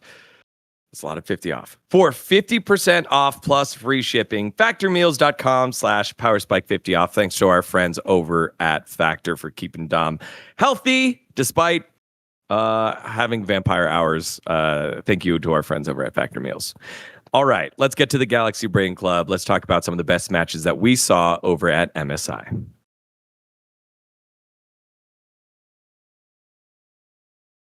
All right, let's keep it down to T1. T1 gets double coverage here because, you mentioned T1. And double coverage, technically. Yeah, you're right. I would say what you were talking about with G2 and the hope that maybe it's just our region and blah, blah, blah.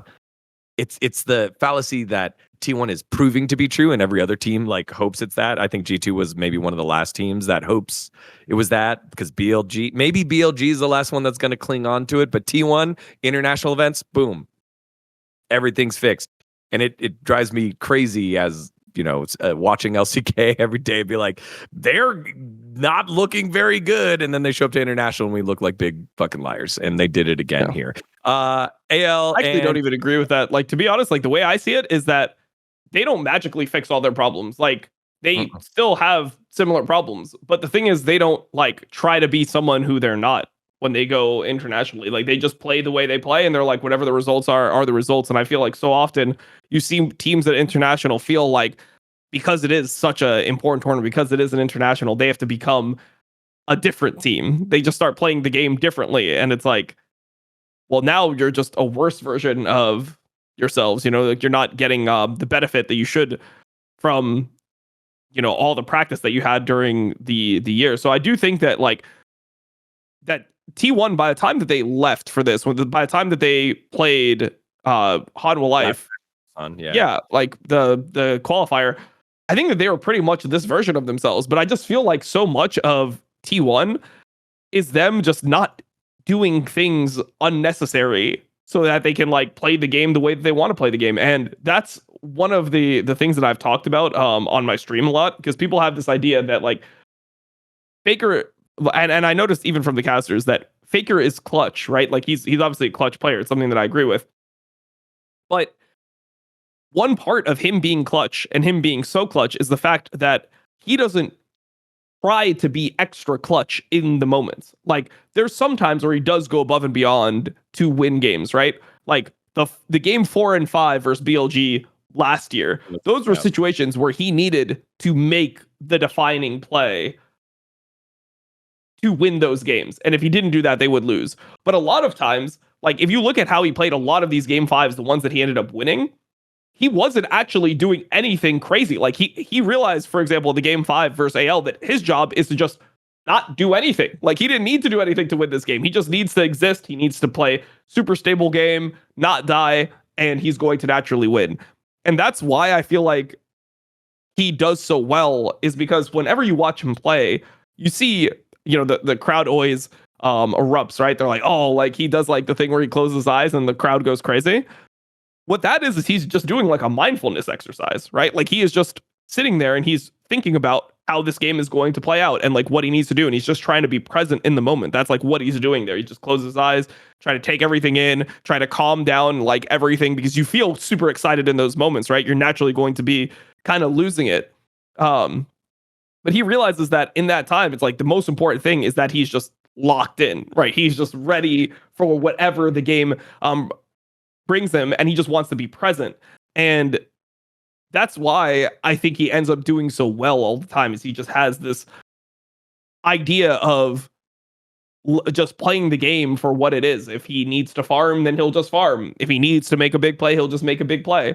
But I feel other players, they feel man, this is game 5. I want to be clutch. I want to do the thing. I got to do something. And then they just throw the entire game. They do something ridiculous and then the game is just lost.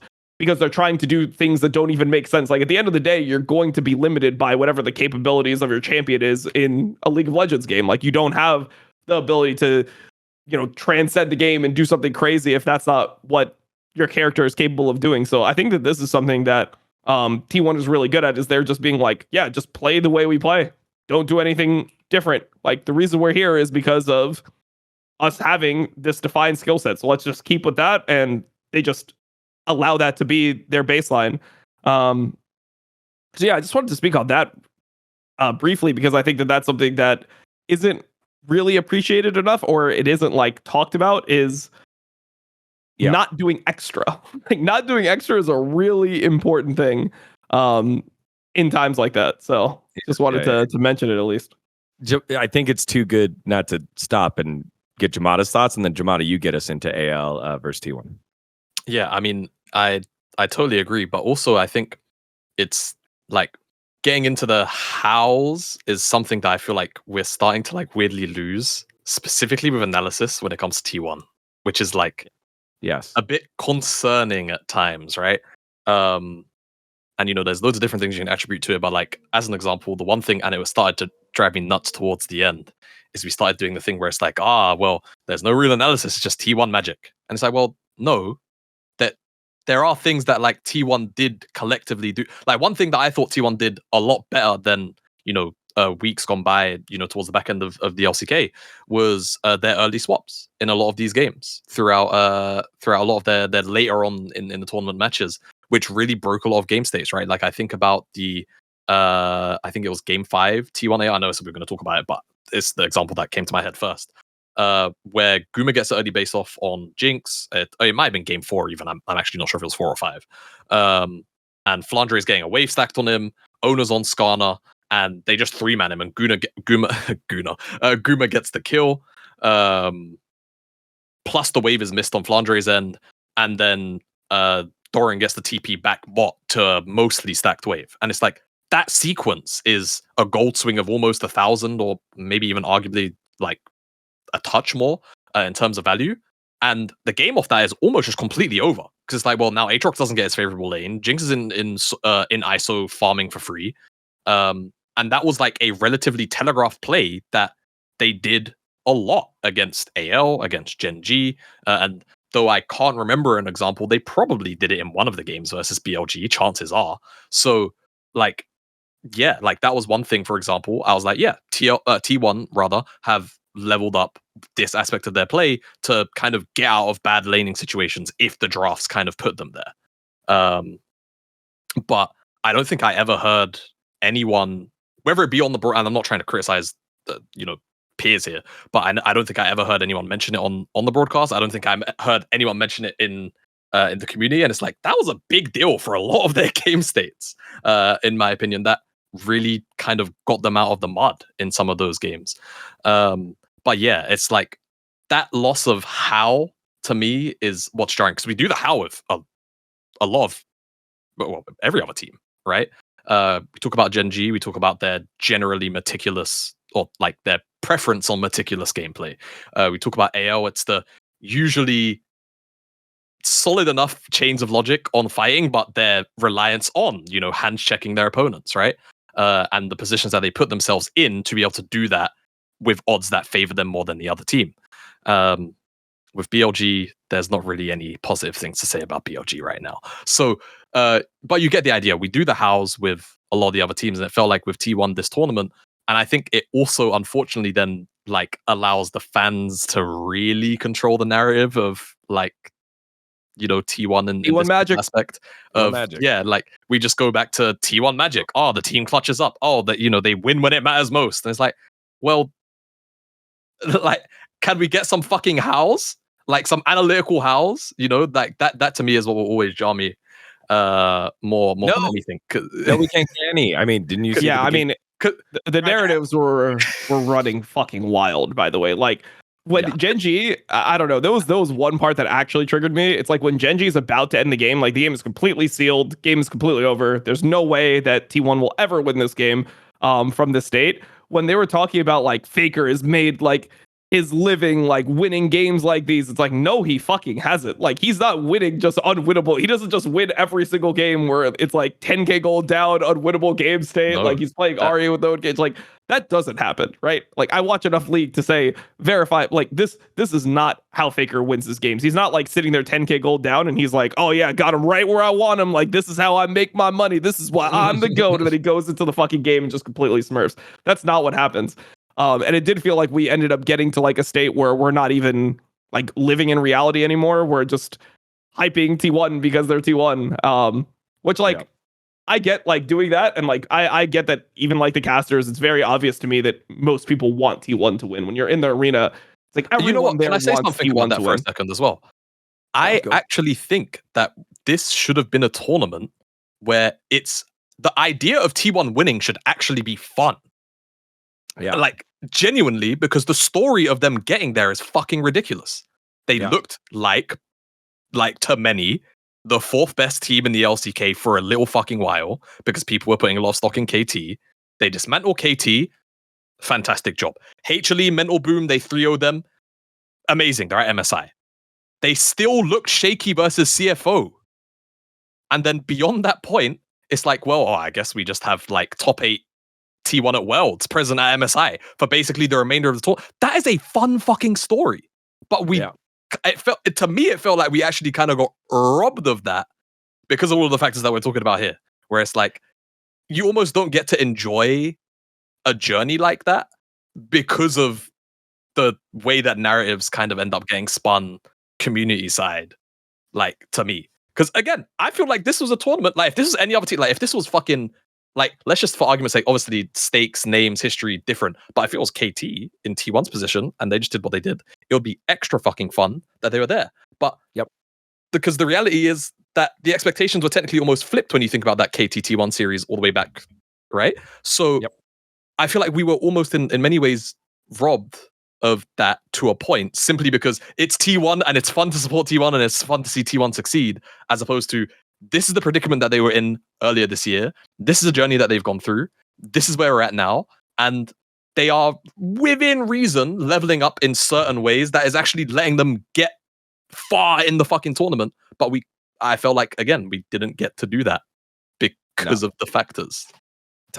You know what? You've taught me, Jamada, to fix this issue. Whenever we talk about T1 specifically, we'll say 2025 T1. Because if we just keep this one continuous nebulous of like it is T1, it's always been T1, we'll never teach the audience and remind ourselves to differentiate each year's version of it. And I mean, this one, it's built into the nickname, but 2025 T1 was at times looked like a fourth place team. The KT roller coaster was on the way up, never stopping. They could have ran over Hanwha Life Esports, who looked wounded and didn't look like they wanted to be there in Busan. They could have been this team.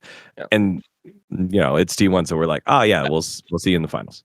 I just think it's really weird when Chovy is about to win his second international, Ruler is about to win like his second MSI in 3 years, and MSI is like the best tournament we get.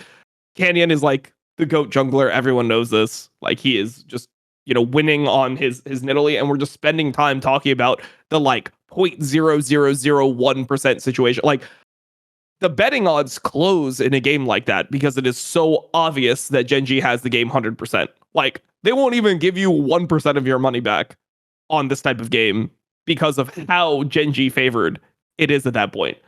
But like we're spending time talking about like, if Faker hits a charm on anyone, it's like Nidalee has Zanya's, the MF has Cleanse plus upgraded Tabbies plus fucking BT. This guy is like unkillable.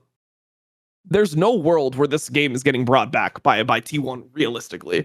And we spend so much time talking about it like it's likely, like how is T1 going to find their way back in, instead of just, like hyping up what's about to happen. It's like Chovy on the way to win a second international. I just felt very weird to me listening to it. I just feel like it's kind of like, obviously I don't think that casters should be unbiased, completely unbiased. I think that casters can be biased. Like I don't mind when, the North American casters want the NA teams to win. I don't mind when the European casters want the European teams to win. I just feel like it's very weird that it's to that level to me. Like, it just feels like no one wants GenG to win. Like, when I was there, I think that was the craziest part is when I was in the arena, it was actually better the second time. The first GenG T1 series that I was at, it was completely quiet whenever GenG would make a play.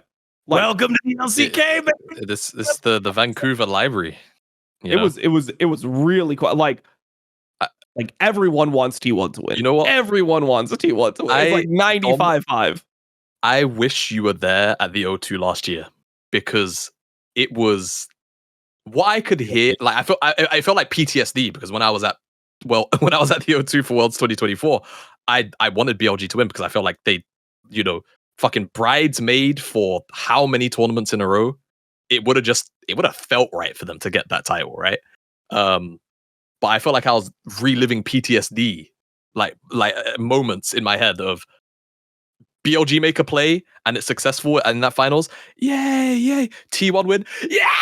Like everyone's just like fucking dying in there and going nuts by comparison. But I think that is just probably every event that involves T1 internationally with crowds that big. It was. I don't know. There was something about it that just felt. I don't want to say sinister, but it felt really bad by comparison to the other crowds. GenG's doing exactly what you need to do. They have superstar player. They have all-star roster around them. They are winning. All they got to do is win Worlds. That is the last part. And then it's like, GenG fans, it's okay to be GenG fans. It's okay to love them. It's okay to rock the black and gold. Like, to be fair, I did bring my like T1 jersey here because I just was grabbing jerseys. I have FlyQuest jersey. I have my GAM jersey. But it like you're starting to see more of it. GenG is, as a brand, becoming more synonymous with winning championships. Their Rocket League team is like phenomenal. Their PUBG team for a while was phenomenal. Like, they are winning. But the T1 fandom is just crazy. So if you are a GenG fan, I support you. Arnold supports you. He appreciates you. If you went to the homestand, that was awesome, So, all right. Let's go back away from the I guess storyline stuff and fandom stuff. Let's get into a little bit of AL and T1 and then dive into the GenG T1. What jumped out at you at that lower bracket finals here, Jamada? Honestly, I felt like I was not super happy-ish, and I feel like this is maybe harsh, maybe I'm holding to a high standard, but I felt like AL probably should have won that T1 series. Like, and I'm not saying this in the like I wanted to see T1 lose because of everything we just spoke about. I just felt like they had ample opportunity to have good game states, to like be in winning positions, to like not go to games. Like even like game 4, I think is the one that sticks out in my head, where it's like I don't think they necessarily had like the greatest like draft state, but it was very fucking playable, and especially like that was the game where Shanks had that crazy performance on Silas too, where I feel like they had all of the tools necessary to like win that game, but it felt as though, I don't know, the stars just wanted to align for T1, and everything that AL decided to do beyond maybe the first like 15-ish minutes just felt off. I can't remember because my brain is mush because I watched so much, every single game, my sleep schedule as well. Like I watched it as a European, going to bed at 7 a.m. every morning basically. Yeah. But I think in particular it was like towards Atacon, I want to say, where like decisions just felt they almost felt a little bit too AL, but it's like those are the moments where I feel like if you're a team that wants to make it to like finals, you have to find discipline within yourself to not like early pull the trigger or recognize, hey, like owner's big play here is flashing in and getting a fucking 4 or 5 man sleep. Like, let's spread out, let's not get hit by that, things like that. So that was kind of what jumped out to me. Also, I think this was probably the series in my mind though that actually solidified to me that T1, like there was obviously a good chance that T1 could win MSI, because I feel like their overall level of play, this was the first series that it jumped out to me. I was like, yeah, actually no, like this isn't just like a freak accident. Like there are things that T1 are doing that are like habitual here. Where again, like I point to the early lane swaps, getting Guma out of bad lane states, or Thorin maybe has actually fucked up the lane state himself, but because there's a good base timer bot, it's like, cool, we can band-aid fix this by 3-manning top with Guma, or maybe even 4-manning with Carrier.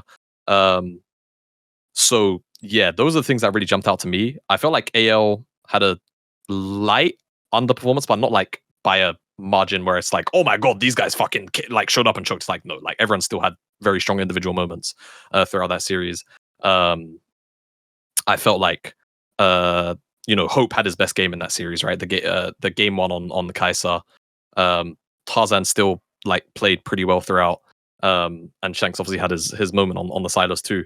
But that to me, again, like it was the T1 sequences, like actual macro sequences where I was like, okay, like this team is switched on when it like makes sense to be switched on. And yeah, like it's not all fluke, it's not all script. If you want to like be in that kind of realm of cope, they were actually playing well as a unit. How about you, Dom? I thought that AL showed up pretty well, considering that this is like their first international tournament as a team, and like I thought that it was really good for Tarzan to play at the level that he did, because he's known as a choker. I don't think he choked at all. Like I think he was the leader of the team. He played the way he normally plays, and I think you got a good representation of this AL team. I do think in the game 5 that they played, I actually thought their draft was good. I was on the other side. Everyone else thought the draft was shit. And I think that draft actually should be winning. Like, I think it should be very hard for Jinx to play when you're playing into things like an Olaf that can ignore the only forms of peel they have in this game is CC, right? They have Alistar, Skarner, Gragas. I guess they have Hwei. Like, Olaf is good into the whole roster of enemy champions. The TF has the ability to undermine the front to back, which is really important. If they get a fight where they have like Poppy ult out a member of the front line, and then you have TF like poured on top of the Jinx, and Olaf just starts running in, Aatrox is maybe flight. If you get a fight like that, it should be very hard for Jinx to survive. And if Jinx dies, then the whole comp falls apart. And I think T1 just outplayed them in that game number 5. They just had the fight on Drake where Owner ulted Poppy over the wall. And as soon as he ulted Poppy over the wall, AL should have just given up the situation because they didn't get Poppy ult. It was just a straight up 4v5. Shanks ran in, he died too, and at that point the game becomes really hard. Like, they just didn't get any of the fights they needed. But I didn't mind the like idea with the Ziggs, TF, Olaf, Aatrox. Like, I think that makes sense. That is a very anti-Jinx comp, and then the Jinx ended up with like 15 kills. But yeah, I mean, it is what it is. Like, I think you have to take risks like that, and that's kind of how Kabe always has been, and that's why I feel like he's been somebody that has had such like great showings, is that he's willing to take those risks and really, understand, hey, we're gonna go out fight. Like, we're not going to just first pick Jakes that end up with like a comp that is just like really safe, and we're gonna try to win the game like that. He knows what his advantage has been that series. Like, they had been out fighting T1 in a lot of the fights that series. That's what he thought the advantage was. That's what the team drafted for, and then they didn't execute as well in game 5. And I think specifically, Kale had pretty bad game 5s. The Shen game that he had versus GenG, and also this Poppy game, I think he had very poor games, but he's an international rookie, and they just didn't have enough to get it done. But I think that's like a real team, like I think they showed everything that they do well. Game 4, I thought the Lilia pick was really good by Owner. That's probably not something that he practices often, but he just saw like a bunch of melees. He's like, okay, Lilia's really good here, so he was able to pull it out. And yeah, I mean, once they won the game 4, the momentum shifted back to T1. But I was surprised because there was actually a decent amount of AL fans there. It wasn't as crazy as GenG T1. GenG T1 was like 95.5 T1 fans. It was maybe like 20% AL fans in the venue, so it was pretty good. Like, there was a lot of teams that actually, or a lot of players, or a lot of viewers that actually cared about the T1 versus AL match, and were rooting for both sides of it. So that was a pretty cool experience. And just overall, I thought a lot of the games that were played, I mean, you got to see the strengths of the team. I think Fladra received a lot of blame. I think he has been probably the worst player on the team, but I don't think there's anyone really to replace him. And they're pretty similar to T1 in their like team makeup of like what everyone's role is within the team. Like Shanks is kind of the playmaking guy. You know, a lot of the game runs through Tarzan owner for both teams. And I just think that T1 is more experienced and they were pretty clutch when it comes to how they would play in these high pressure games later on in the series. Just a little context for the owner Lilia play. Owner pulled out Lilia and I think has one of the plays of the season. Yeah, I think it was against. They were in a losing state. Maybe it was GenG, maybe it was Humble Life Esports, but he pulls it out, gets like a 4-man sleep around the Drake as they're setting it up, and that was one of our plays of the year so far. So he's willing to pull that out. He's willing to use it in the right spots, like you said, with all the melees and make impactful plays. I want to make a correlation, Dom, just quickly, because I know that I keep diverting us a little bit. Cream's debut and Shank's debut. Cream, obviously, with Top Esports last year. Shank's this year, international stage. Would you compare those two? Who did better? Shanks did obviously a lot better than Cream. I mean, yeah, like he had a lot of really good individual moments. And he was consistent for the most part. Like you got to see him play aggressive picks. He played a lot of different styles, which is something that Shanks is good at. He could play things like the Silas, but he could also play the Victor. You know, he's capable of playing champions that are playmakers, like Galio, for example, but also fall back on mages. So we got to see his wide range of champions, and you know his synergy with Tarzan was good throughout the tournament. So yeah, I mean, I think this was a solid showing. Like, even though they got third, I mean, I thought that coming in they should get second, but after playing against, like, after seeing T1 play, it did feel like they were underdogs to T1 when they did play them. It just is what it is, you know. Like, they just don't have the experience, and if T1's going to come in with their experience and have the games that they had and everyone play like on slightly better form, then I think it's hard for AL. All right, Jamada, kick us off. GenG and T1. You got a buffet of games to choose from. All 10, I think it was. So I guess you could take the first series and, you know, so how that's that second series, and then mainly, you know, dive into those grand finals. Yeah, I mean, I will. What I'll do is I'll take Game 5 from the first series because of our fearless talk from earlier as well. It was. Honestly, off the top of my head, it was a relatively stompy series, that first series, right? Like there was like one close game out of the first 4. And I want to say that was game 2. But we got to, or game 3, rather, and then we got to game 5. T1 rocks up with the most, to borrow LS's, you know, MTG color scheme. I think it was MTG anyway, like full red comp, right? Lee Sin, Silas, Pike, Draven, and they put themselves on the timer of all time to execute out GenG. And in fairness, they got pretty damn close, right? Like they were up like 3k gold or something like this. But this is where, to me, like, you know, this also kind of felt in some ways like a GenG game where they just acknowledged, okay, we are in the fucking hole. The way we get out of this hole is Ruler getting money. So they played around the map constantly to try and make sure that they could funnel Ruler gold when and where they could. Obviously, because T1 were in such a big lead, they're able to kind of shut down a fair few of those opportunities. But Ruler, generally speaking, or GenG rather, was still able to kind of get him on towers here and there, and like get him to 2 items at a decent curve, again, considering the game state.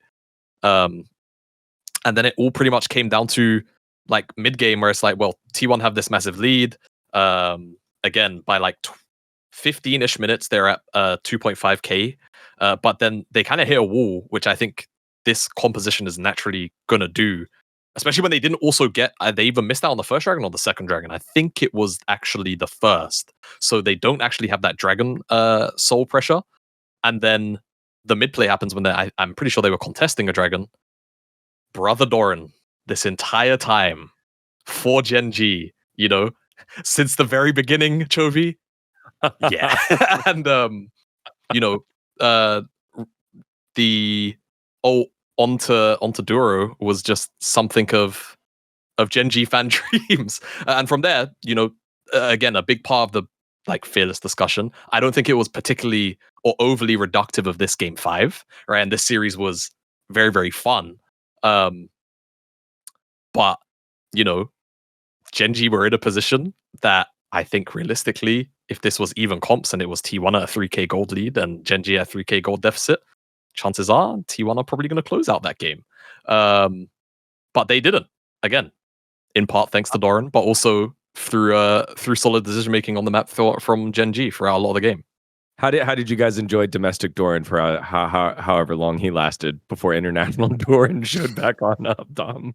I mean, he was present. I know you said that, but he was there for most of the time. It was just those moments where domestic international Doran like reared his head again. I mean, I think he played a fine tournament. I don't think he was particularly good. I thought his first series versus CFO was actually like pretty bad, all things considered.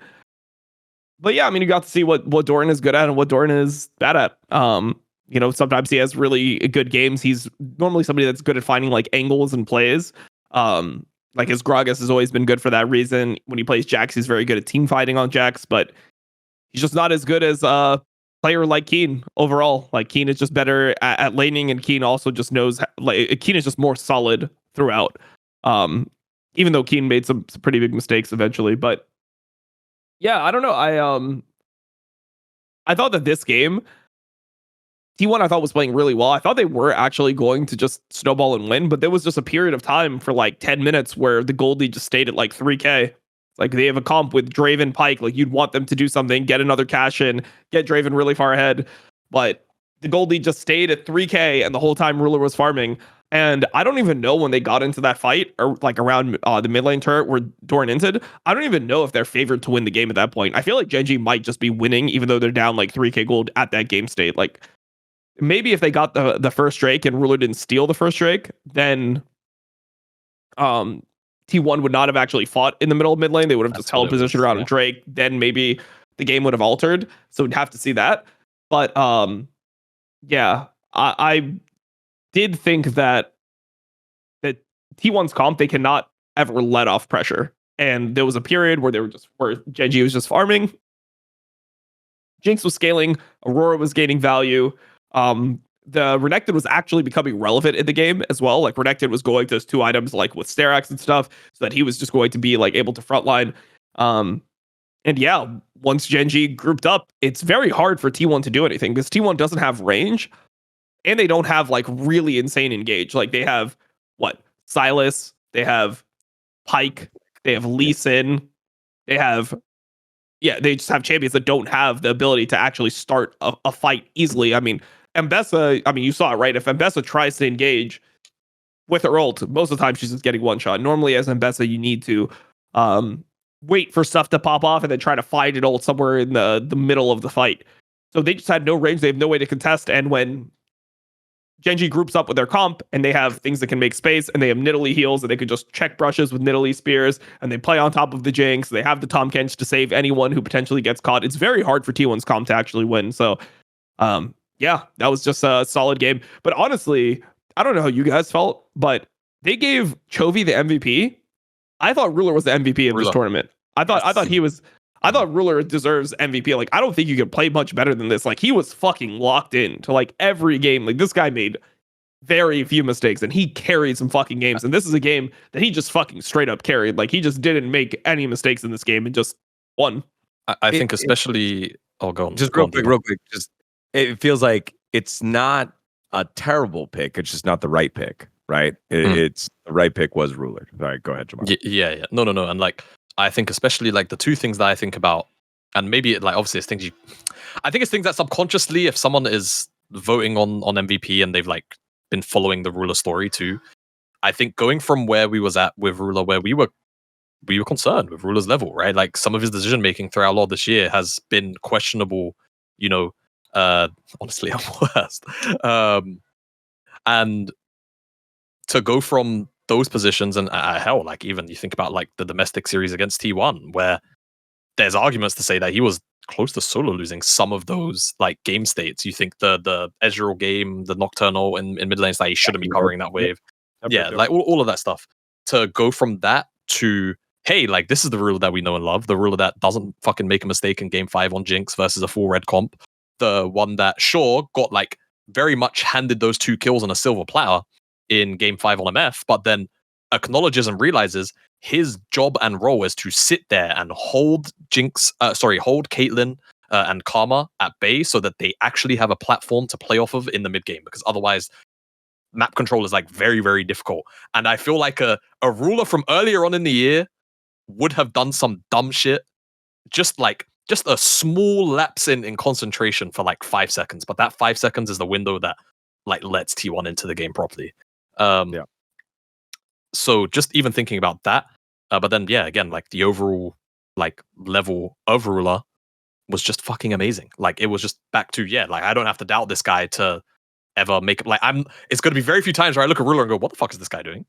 Like whereas I might have done that with Chovy 1 or 2 times or 3 times where I'm like, hey Chovy brother, like not the play, like not the flip play to make. Like you've been doing an awesome job. And even that like bleeds back to, if you recall the conversation off one of the interviews that he did a little while ago now, where it's like as a player he's trying to evolve, and evolving, some of that means taking more risks than normal, where it's like the historic Chovy we know is almost robotic in his decisions, right?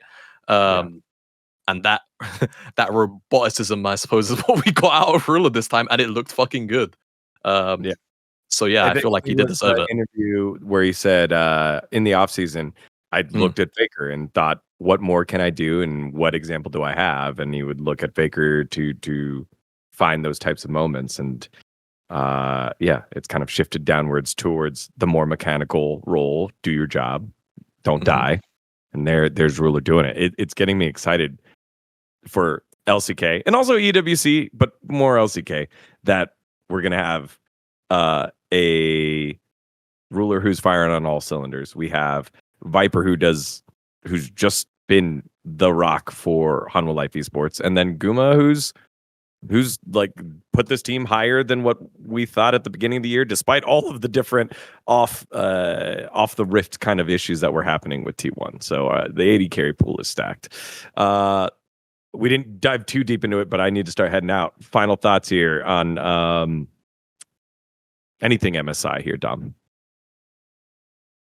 No, I mean, I think that it was just a solid tournament. I like the GenG bring back, the comeback in, I guess not really comeback, but they were down 2-1 in the series.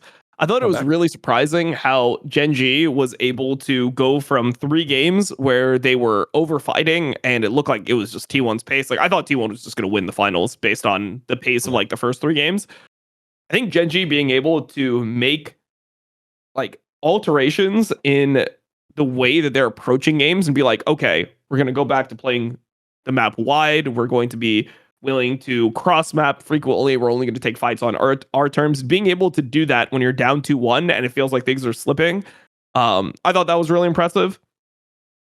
And I just really enjoyed seeing them be able to come back in multiple series now. They did the same thing when they played against Hanwha Life, where they were down 0-2, and they brought it back by understanding what their advantage was over the enemy team and playing more like themselves and being able to decide on what's needed in the series. That shows you a different level, where before it felt like GenG were just front runners. Like they would come in and they would just play better than you around the map. And, that's just how things would go. And they wouldn't really make massive changes to their game plans throughout series. And if they were losing, they would just lose. Like when they played at Worlds, they did just ended up losing versus T1, and it felt like T1 was playing better than them. It felt like T1 was going to win, and eventually they just kept on fighting and they lost. I think that shows a different level to GenG, and I think that like this gives me a lot of hope that they're going to be able to actually like win a world championship, because I need either Knight's not going to do it this year, so I need Chovy to win a world championship so that we stop having the ill discussions around him. Because even in this tournament, I don't know if you guys were like with the narratives, but like as soon as they were losing, it's like, oh man, Chovy choking again. Like, how is this guy fucking good? Like when he doesn't deliver when it matters most, it's like, Well, now you can just flip that on its head, right? It's like, oh wait, this is like, I mean, are we going to say MSI doesn't matter now? Is it only Worlds that matters? How far are we going to? Oh, are you muted? You got muted. Hello. He's back. Back MSI. He's back. Yeah. Oh shit, I was muted. My bad. But yeah. But yeah, it's won back-to-back MSIs now, and it seems like at some point people will no longer be able to move the goalposts on Chovy. You know, like if he wins Worlds, what can you even say? It's like then he'll have won 3 out of the last 4 internationals while winning like probably 3 out of the last 4 LCKs. I mean, if you consider the spring and LCK, and then winning like 4 back-to-back as well. It's like, Jesus Christ, bro. How much does this guy need to win before people just start putting respect on him as like, you know, the best player in the game? But I do think that this took it took Ruler stepping up to win this. If Ruler played the way he did domestically, GenG would have lost. Like the other people weren't playing as well as they normally do. And the one thing I want to see out of GenG is I want to see them start the series with that discipline. So we get to see domestic GenG the entire time, as opposed to like a bunch of games where they're opting into fights, because that was the big thing for me, is like they were just opting into fights that they would almost never domestically opt into. Like, for example, the Drake fight where it was 4th Drake in game number 1. Yes, dude. Nope. Yes, that was the one. That was the one where I was like, this is so fucking weird. Just let it go. They went in 3v5 with like Chovy walling behind, and then the Jax just like jumped in 1v5 beforehand. And I'm like, this is never, like, you never see this from GenG. They literally never do this. So for me watching that, I was like, if this is how they're playing, T1's just going to win the series. Like, T1 loves those fights. T1 wants you to come fight them at Drake. I replayed that like 4 times to be like, there's nothing more that Duro and Ruler could have done to get there early enough. And they've been so good at calculating that and not taking those. If that's the case, it's not like Ruler and Duro shouldn't have been on that mid wave that got shoved in and then should have left earlier. They just shouldn't have been there. And you never do you say that about GenG in 2025, except that moment. I was like, oh, that was ugly. Jamada, final thoughts here on MSI. Yeah, I mean, overall, it was just a fantastic tournament. I think it was probably one of the more memorable, like, start to finish tournaments that we've had in a long time. If I don't want to say ever, because I think that might be, real recency bias, but I can't think of a tournament like off the top of my head, whereas like the start was a banger, the middle was a banger, the end was a banger. Usually it tends to, as stakes rise, it rises with it, the hype. And then the other thing, even though I've always, of course, been critical of it throughout the year, I think Fearless really did do a lot to make a lot of aspects of this tournament a little bit more enjoyable, like outside of the Game 5 criticisms that I've had, where I feel like there were a lot of champions that were pretty OP that balance-wise, you only have to really deal with once in a series, where, I feel like we probably would have just been like hardcore stuck on the 5, the 4 engaged champs plus basically Braum, and like a bit of Alistar, a bit of Rakan. The distribution of that was great, and I think the average fan probably really enjoyed it a lot more, but because of that. So yeah, I just think between the storylines of like back to back GenG MSI, Ruler 2 out of 3. I have a lot of like good positive questions now for T1 as well, like moving forward. Like, is this just going to be the classic, hey, like they showed up good for an international tournament, they're going to go back home to Korea and then just go back to kind of being like moderately suckish, until Worlds rolls around again. And then even for teams like AL, right? It's a great first showing, right? Especially for the rookies. So I'm super excited. I think the only region that can't be excited is the Europeans. Like, fuck me. If you're a G2 fan or you're a Koi fan, or hell, even if you're a KC fan, right? Like, be worried for Worlds. I don't think it's gonna look pretty unless there is some serious self-reflection and leveling up happening domestically, which I feel like I can put some level of faith in G2 to try and evolve, but I'm not sure about the rest of the field, right? Like, I feel like when I talk about evolve, I mean like actually change how they approach the game. I don't know if I can say that for the other, top teams with full confidence. Maybe MKOI, but I wouldn't be able to tell you when it comes to KC. So yeah. Well, when it comes to MKOI and the rest, I get G2 and a couple of these other teams, including Cloud9 and Hano Life Esports, who got to watch it from home. They do have a bit of a lifeline here in EWC to check where they're at and their form after an MSI. It is a unique format. It will have GSL groups for the non-semi-finalists and beyond from MSI playing 2 best of ones. So win your first best of one, and then you got to win your second best of one, and then you're into the tournament proper where you get into best of threes. So yeah, maybe that'll be the little lifeline there. That'll be all this week over here at the Esports World Cup, and we'll have that coverage plus the pre-split summer split kind of previews for all the teams, different formats in different regions. The Americas region, LTA will have their unique format. LCK will have our, kind of like what's happening with LPL, the upper group and the lower group only kind of playing each other until we get into playoffs. But yeah, we'll have all that covered. Find a little bit of business to take care of. Our merch giveaway results are in. Congratulations to LFN Discord members KJW and Mark21003 for being the first lucky winners. You'll both be receiving an LFN mug. Someone from LFN will reach out to you and help get those over to you. More winners will be announced throughout the week, so stay tuned to Last Free Nation. If you haven't already, join the Discord, subscribe to the channels, and support our content. Thanks to our friends for getting the victory there and getting themselves a mug. For everyone else, thank you so much for watching. We will have the coverage for you next week before we get into the regular seasons, and we're almost there. Worlds is around the corner, just one split away. See you in a bit.